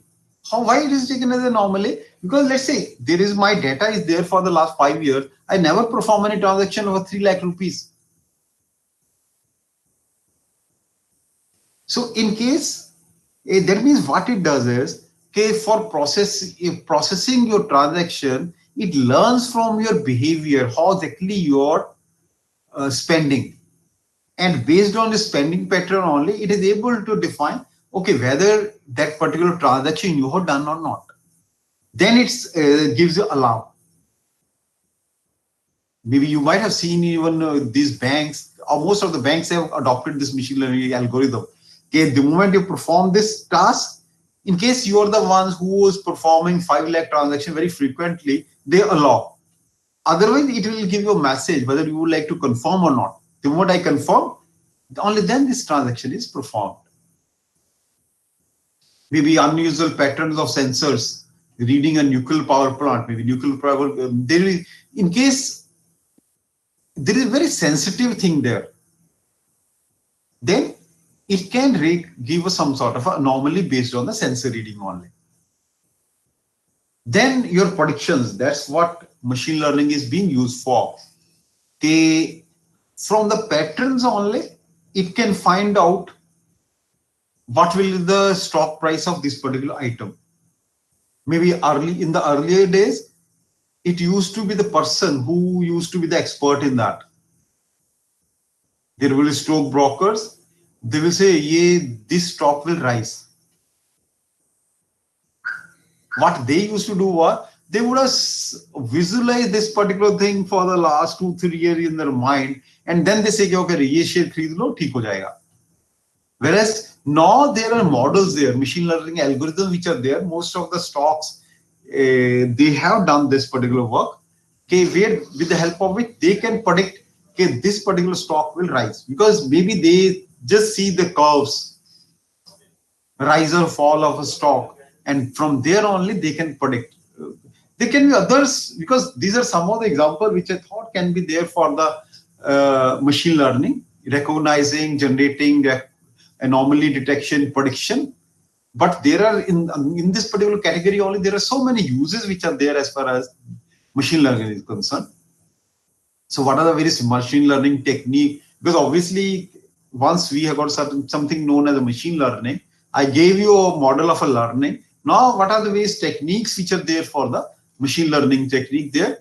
So this is what a broader perspective of the machine learning there. This you might have seen also. Maybe I am giving this in a simple diagram. Okay, if we have got a machine learning, there are 3 components. One is unsupervised learning, supervised learning, and reinforced learning. And under this particular unsupervised learning, we have got dimensional reduction. That's what we do. And we have got a clustering. These are the 2 major things which we do as far as unsupervised learning is concerned. Now, from the cluster, I can do this particular aspect. Your customer segmentation is one other one.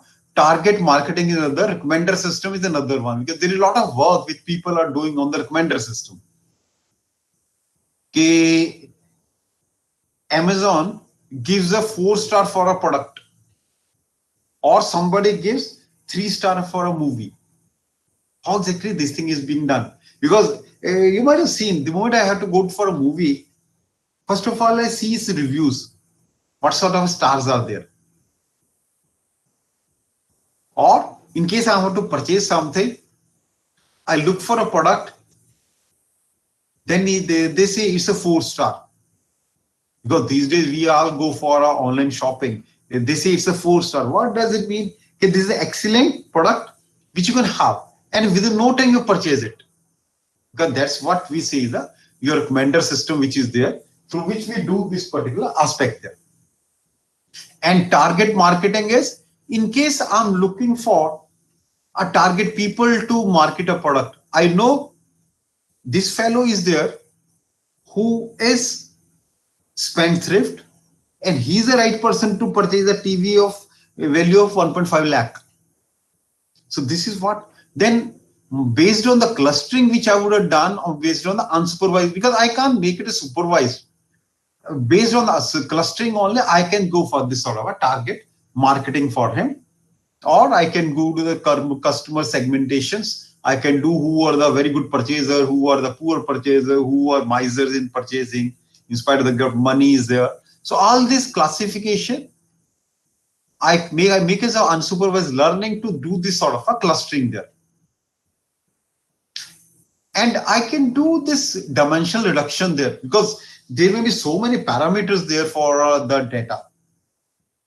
We may not be able to handle all the dimensionality there.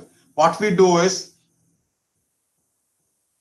we compress, we visualize, we elasticate, and we discover. All these things are nothing but reducing the dimensionality of a data there.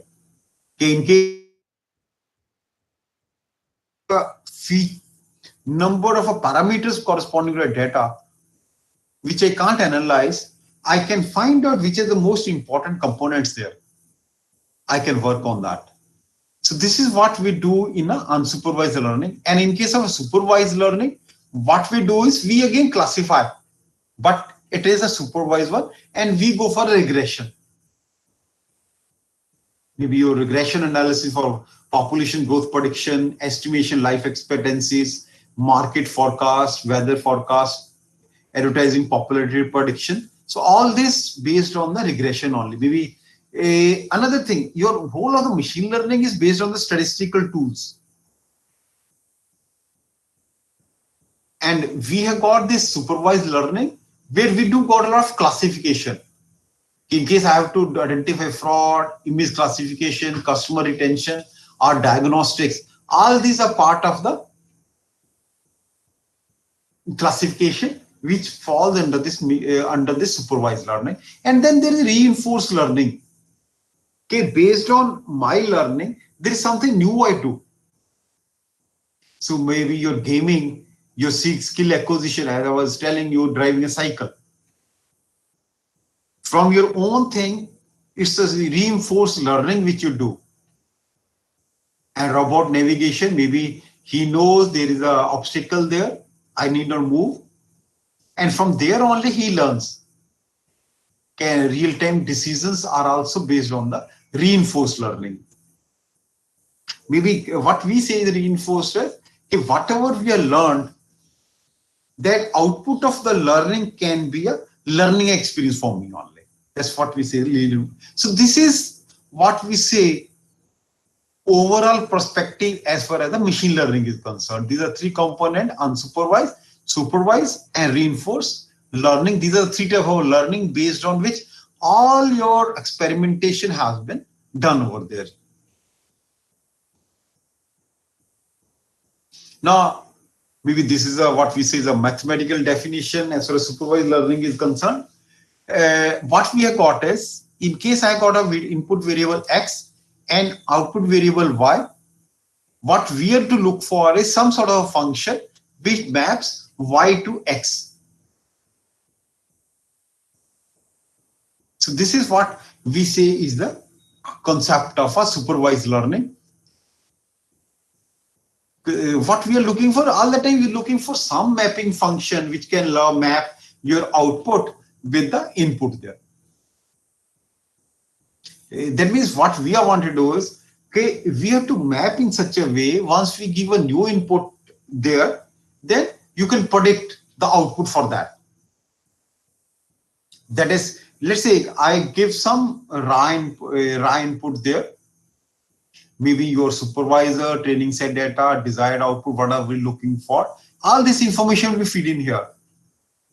That is my algorithm. Then I process it. My model gets trained in this particular process. This is output. Now, the moment, once my model has been trained, the moment I input some different thing here, it tells me what it is. Let's say I give the example of a tomato. He learns what are the characteristics of a learning. He's got training data set is there. Maybe training data set is a 6 tomato there. There is a supervisor there, and there is a desired output which we put it into the algorithm. We process it, and we train it to learn this particular aspect. Okay, what is a tomato? Once my model is trained, how can I say my model is trained? Now, how do you train a child? If you wanted to train a child to find out what it is, you show him number of objects there. Let's say if I take a tomato only, you will show him green tomato, red tomato, yellow tomato, tomato with a dot, tomato with something else, all sort of things you will show him. Fine. Then you show him a very small tomato. That means I had trained him for this, a small child. The moment I show him the other tomato, he says, oh, this is a tomato. That means I am able to train him well. But in case I show him potato, which is yellow in color, he says tomato, that means there is something wrong with my learning. That's where you have to move back here.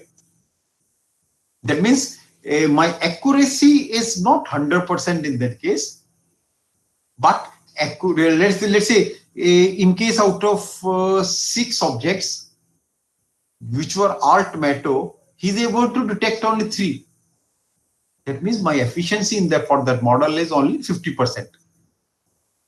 So that's what we say, approximate the mapping function so well that when you have an new input data X, you can predict the output variable Y for that particular data there.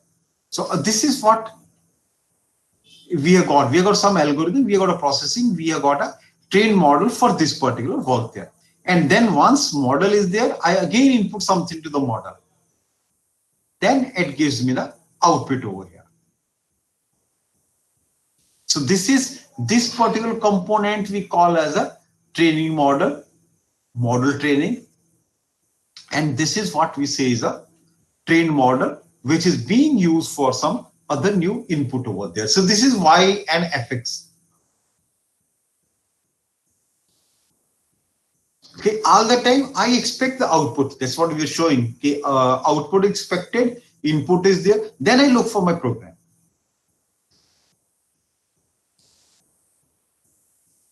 So what are the various types of a supervised learning is? A regression is a predictive statistical process where the model attempts to find the important relationship between dependent and the independent variable. Because basically it's the variable which we try to work out on. Okay, what are the dependent, what are the independent variable based on which I apply the regression. Let's say what is the temperature going to be tomorrow?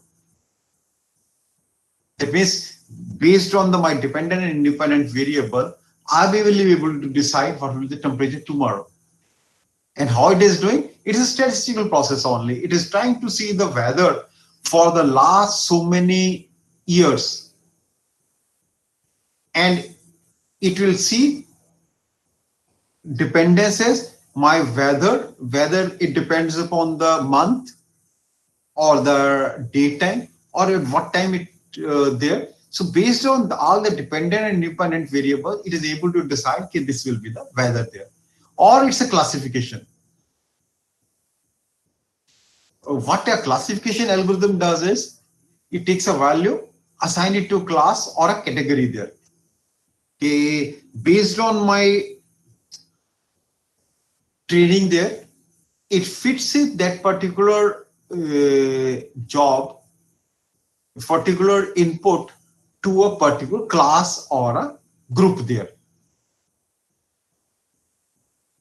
Just like I had trained, if I look at the example of a tomato only, if I trained him to categorize the tomato based on the size, based on the color, based on the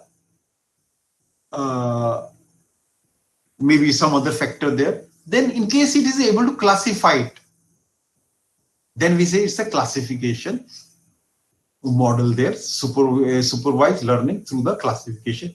Where will it be cold or hot tomorrow? Again, based on the previous data, I can find out whether tomorrow will be hot or cold based on some sort of a learning mechanism there.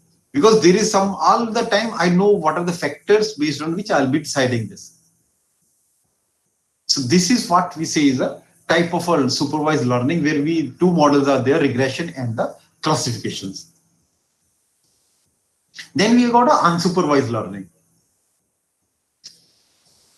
In this particular case, my training of machine using information that is neither classified nor labeled, and allowing the algorithm to act on the information without guidance. That means, whereas in the earlier case, we have got parameters which are dependent or independent parameters, whereas in this particular case, we don't have got this sort of a data there. We have got a neither classified nor labeled data, and allowing the algorithm to work without any guidance there. Now, maybe it tries to group unsorted information according to similarities, patterns, and difference without any prior training of the data there. Let's say this is, let's say you imagine this is the right data there, and this is, I don't know, unknown output, no training data set, and I go for the interpretation. I interpreted the data using my algorithm, I process it, and I classify them according to maybe it's a pattern which is there. I try to find out some pattern which are existing in this particular data there. So this is what we say is the unsupervised learning, because in the unsupervised learning, there is no classification or no labeling. And there is no guidance which is there for the algorithm. But without that, we try to infer something out of the data which has been given to us. So what are the things which we try to do? We try to find out clusters there. We try to find out some sort of clusters, some sort of patterns there. What we do in a clustering is, we would like to discover the inherent grouping in the data, which is not visible otherwise. Let's say you have got a data about lakhs of a customer purchasing the thing. Then from there, you try to find out purchasing behavior of the group of people. That is what we say is a grouping customer based on some, because let's say I have got a billing information. I got a billing information for individuals for the last 5 years. Now I try to discover what sort of purchasing behavior they have got, this particular customer has got. And then dimensionality reduction. That's another thing which we do in unsupervised learning. What we try to do is we try to reduce the number of input variable in training data. Because I know in a bill, there may be 100 of things which will be there. I may not be interested for everything, but I can reduce its dimensionality and try to find out which is the exact thing which I'm looking for. And more input features often make a predictive model task more challenging to model. Obviously, in case there is irrelevant input features are there, it may create some issues as far as the predictive models are concerned. We call that as a curse of dimensionality also. Okay, what's the curse of dimensionality? In case I am not able to reduce the dimensionality of a data there, then we try to find out the association. What we try to find out is, we try to find out a pattern between a group of association between a group of unrelated things, unrelated items. Let's say I would like to find out, in case a person purchases X, then he will also tend to purchase Y also.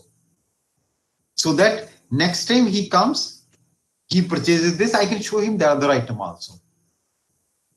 So again, that is association rules which are there, through which we make this sort of a learning possible. Because it's unpredictable. If I look at the person who comes for purchasing a TV is likely to purchase a direct to home connection also. It's not necessary everyone will purchase it, but I can have this sort of association which I can find out, so that I can pitch in with this sort of offer. This particular direct to home connection is free with this particular TV there. That means that buy X and tend to buy buy us. Maybe there may be someone who may not purchase this particular wire, but I had to look for this sort of association. So this is what is being done in a unsupervised learning. Okay, you cluster, you reduce the dimensionality, and you find the association there.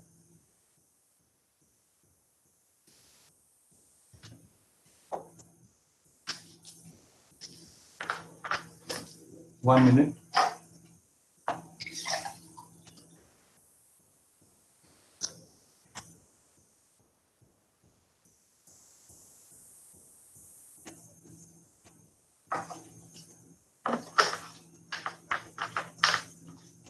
Then third type of learning is, we call it as a reinforced learning.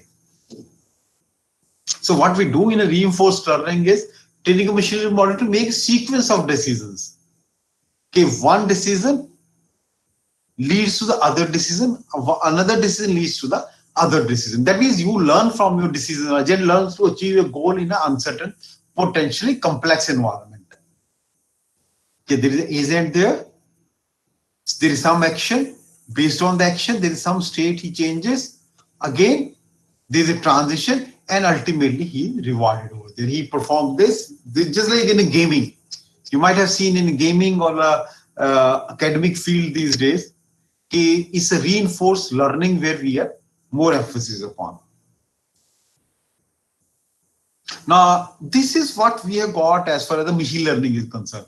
Either it's a supervised learning, unsupervised learning, or it's a reinforced learning. These are the three aspects which are there as far as learning is concerned. Then we have got an industrial aspect of a uses of machine learning.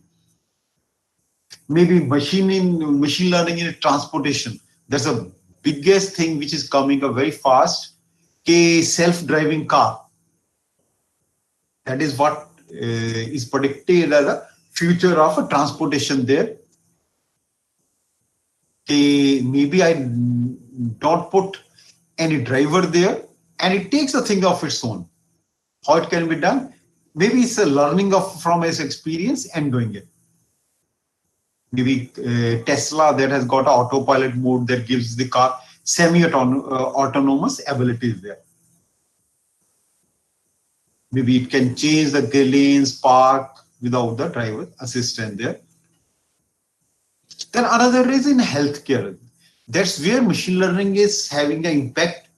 Your diagnostics. What it does is, it collects a lot of data about a patient, and based on the analysis, it diagnoses and this possibility to prevent or cure the disease there. And radiology and radiotherapy, these are another area, medical areas where there's a lot of people who work there. Now, this is what people, there is another research study which has been done.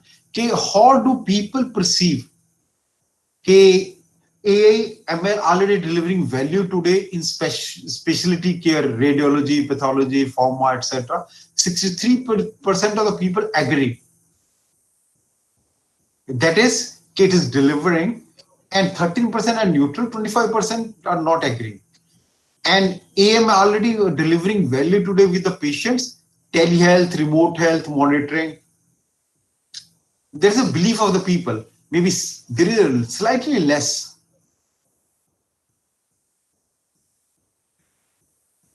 Maybe your bedside and a point of healthcare, there are further, there is a very less acceptability, below 50%, that it can do, machine learning can do. This is some analysis, some study which has been done, some researcher to find out impact of the machine learning in the healthcare. Maybe it is more towards your machines.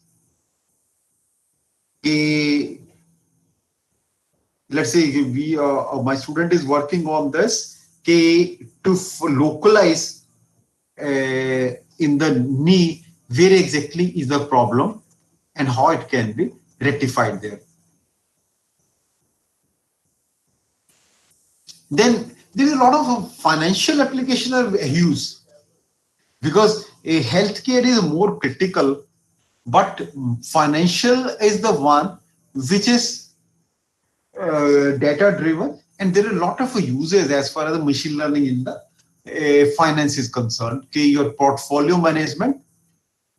Okay, there are robo advisors are there who provides you how to manage your portfolio. What are the shares you to sell? What are you to manage your investment portfolio of a client? And high frequency trading. This is another thing very fast coming, because let's say there are 20 stock exchanges which are there. Maybe in India also there are 3 or 4. And in case I have to trade, I have to find out where exactly I should go for this trading. In case my shares can get me more in a other country's market, I like to sell it there as compared to in Indian market.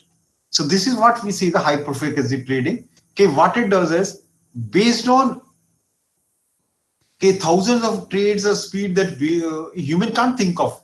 They use some sort of a compulsory algorithm to find out which is the best to sell at a particular moment. Maybe in the next second it will change. So that means what it does is, in case I say, okay, in case my this particular share gets me this particular value, please get me the, then what it does is, all the shares are floating at a different markets. It keeps on tracking. And the moment it reaches to that level, it quickly sells those off. Whereas in a new normal human being, it may not be possible to find out the value in each of the market. Then before I take the decision, the value changes. Whereas in this particular case of machine learning, they keep on this sort of a processing done there.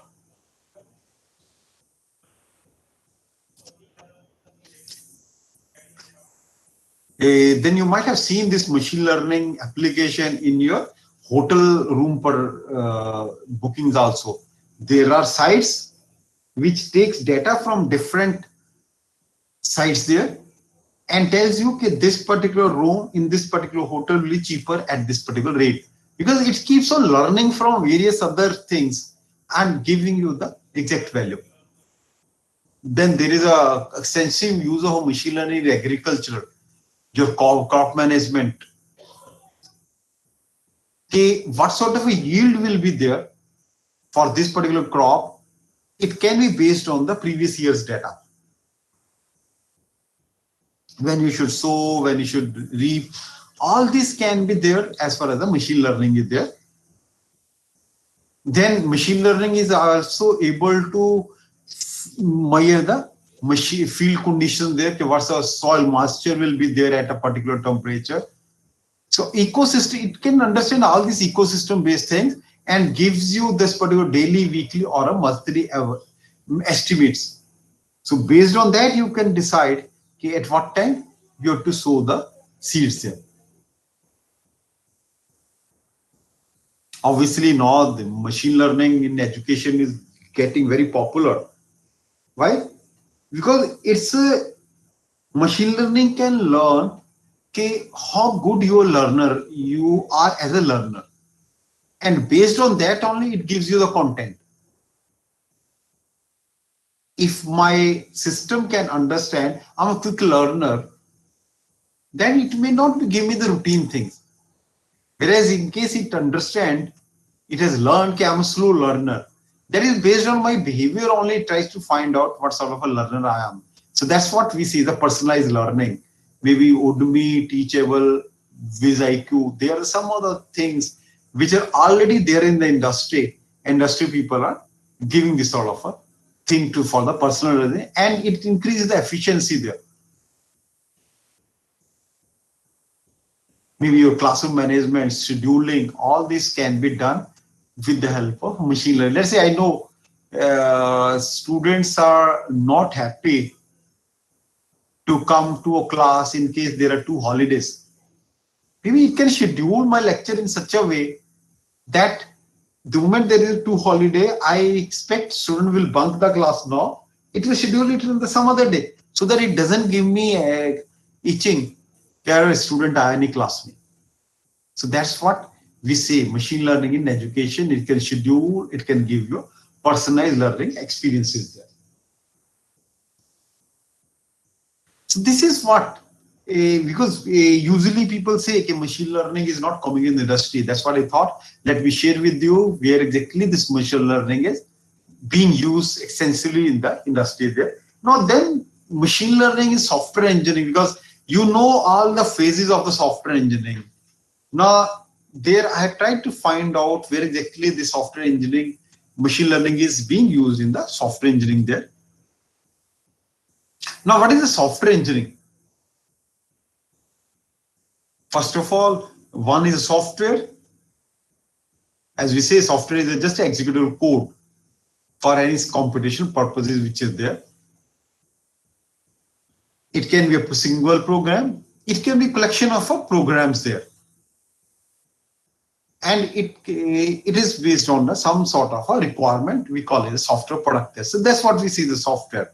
And engineering, on the other hand, is you are developing something product using well-defined scientific principles and the methods. Okay, what I do is I use so many methods, so many principles to give you that particular product there. And software engineering again is a branch associated with the development of software product using well-defined scientific principle, method, and the procedures there. What are the various procedures there? It's like this: software product, you go for the requirement, you analyze it, design it, code design, testing, deployment, maintenance, update. And in case still you need some more changes, again you go back to the requirement. So it's a cyclic process, right? So this is what we say: software engineering is nothing but a cyclic process through which you come out with the product which we say is a software product. Now, it is at this particular level, maybe machine learning is being used for the requirement, analysis, design, code design, testing, deployment, maintenance, and the updates. Where machine learning is, people are trying to work out some models through which machine learning can be used for this particular work.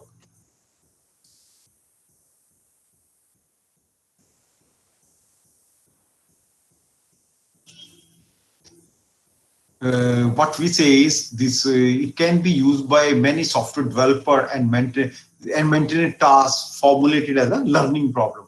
What's a maintenance task? It can be learning only.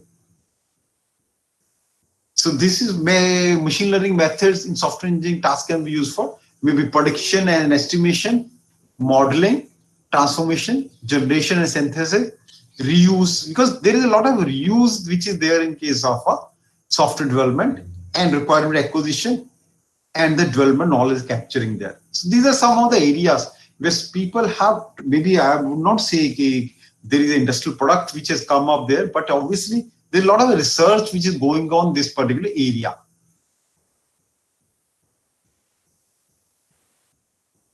Maybe machine learning can be used in the prediction and the estimation there. It can be used for software quality predictions.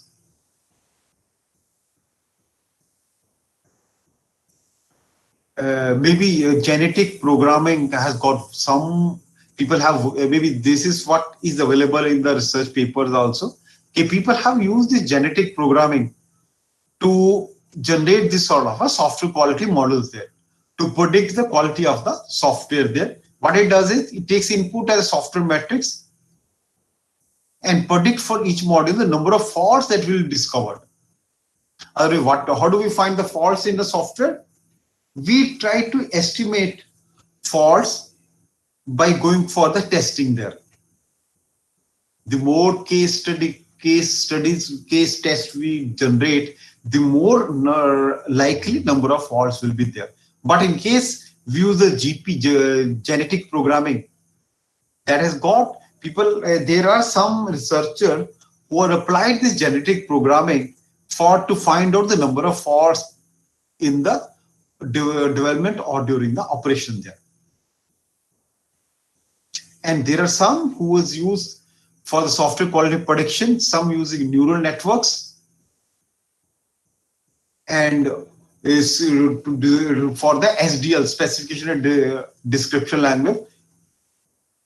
And they have used this sort of predictor model to find out the fault-prone component as far as the software is concerned. Maybe so people never thought initially that your genetic programming or a neural network can be used for identifying what sort of faults are there as far as your process is concerned. Or decision tree, we say the DT, is used to generate measurements based on the model of a high-risk components. Okay, let's say in the software, if there is a critical component there, my decision tree can let me know in this particular software, this is a critical component and this is a high-risk component which can be there.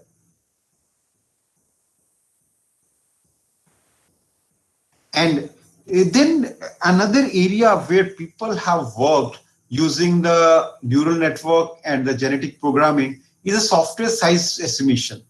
Now, how do you estimate the software size at presently?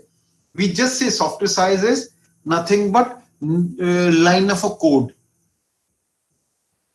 Number of lines of the code will be there. That is what we say is a size estimation. But that doesn't give the complexity estimation for a software there. So this is maybe neural network and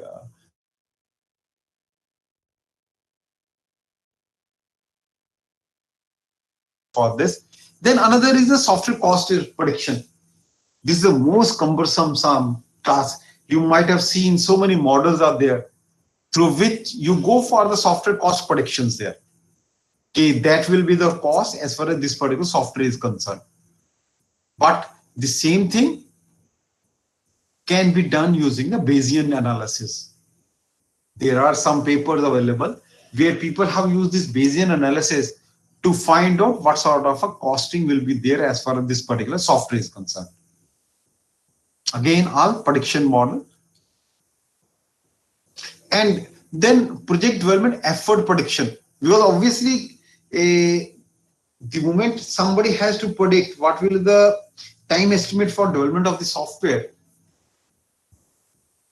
it used to be rough estimates. But these are somebody has said instance-based learning, IBLs, or decision tree and neural networks. People have used it to predict the software development effort. How much is the effort required for development of this particular software there? And then people have worked on a maintenance task effort prediction. Okay, what is the maintenance task? Okay, people have generated this sort of a task. Okay, this much. How much is the maintenance task effort prediction is? Okay, how exactly are this particular? How can I predict? Okay, what is the maintenance task will be there? People have used this neural network, decision tree, and the regression methods for software maintenance task effort prediction there.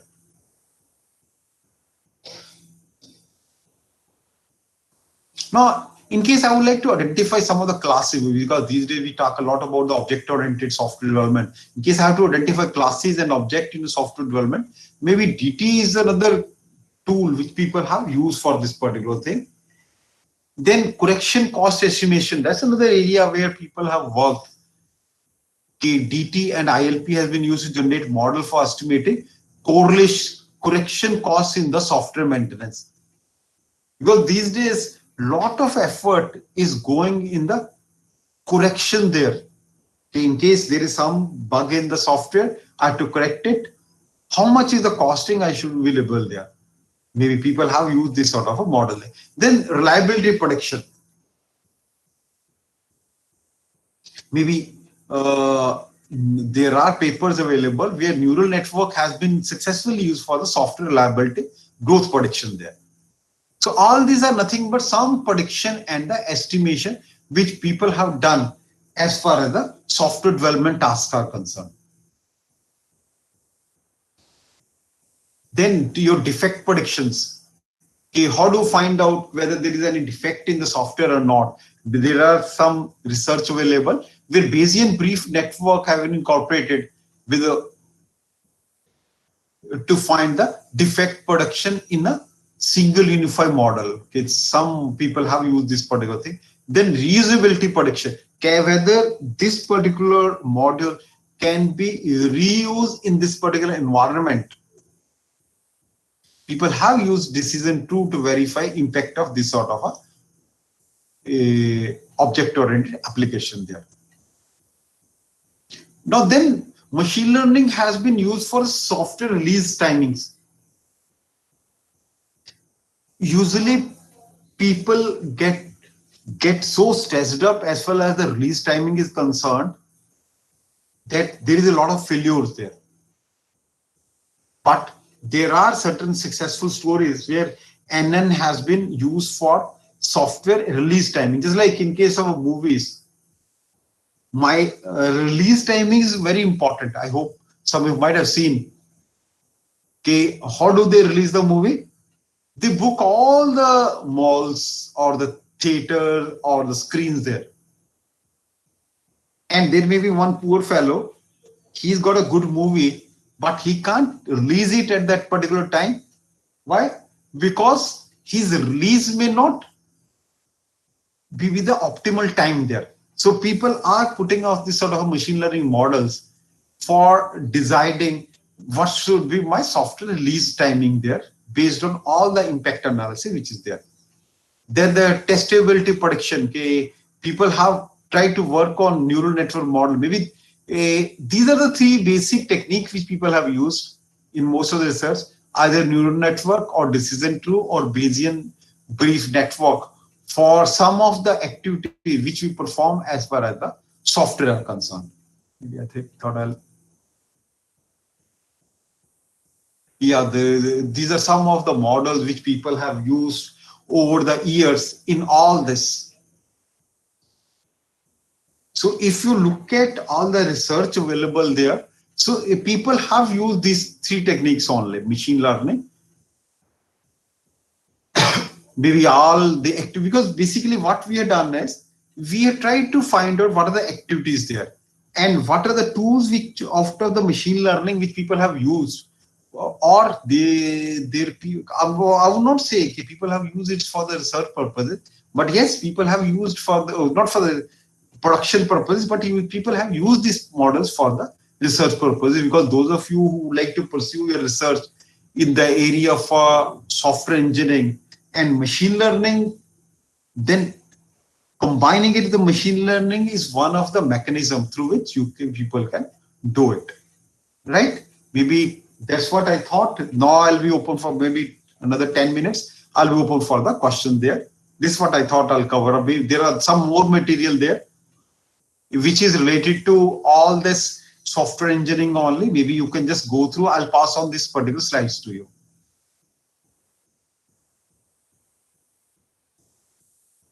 Yes. Now I'm open for questions. Thank you, sir. Thank you for the talk. Dear participants, if you have any query, you can ask, sir. Or you can message me through chat. I can just read and answer your question in case there is some question there.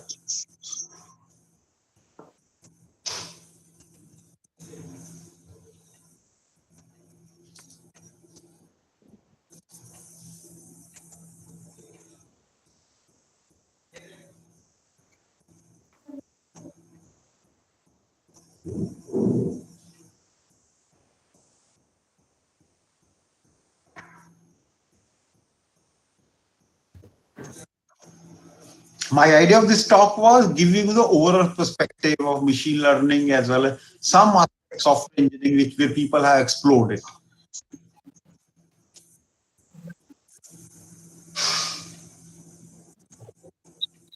Yes, sir. The talk was very relevant regarding. Yeah, we have got one question from Prem Prakash. Okay, Prem Prakash sir, we are using COCMO model for software cost estimation. Other machine model can suggest, because that's what they say. Okay, your neural network model or a decision tree models, they are the ones which are being used by some of the researchers as far as the cost estimations are there. Maybe if you go to my further slides, you will find more material there. I hope, Prem Prakash ji, this is what. Okay, thank you.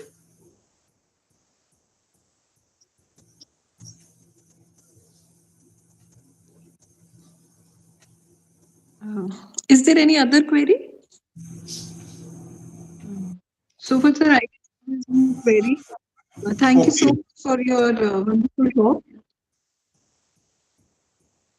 And it's really nice to have you here for your expert talks. So you'll be sharing these slides with us? Yeah, I'll be sharing. Now people are saying excellent session. Thank you so much. So many messages like this. So it's my pleasure. Basically, my Yeah, idea of this talk was just to give you overview of machine learning and industrial application and where exactly in industry have used it. Right? Okay, thank you, Dr. Nonita. It was a nice interactive. yes, sir. In case there is further query, Thank you, sir. message with you, they can just get in touch with me. Fine. And I'll be sharing this Yeah, sir. with you. Sure, Right? Thank you so much. Thank you. sure. Thank you so much, sir. Thank you, participants. So we'll be meeting again tomorrow at 10:30. Thank you once again.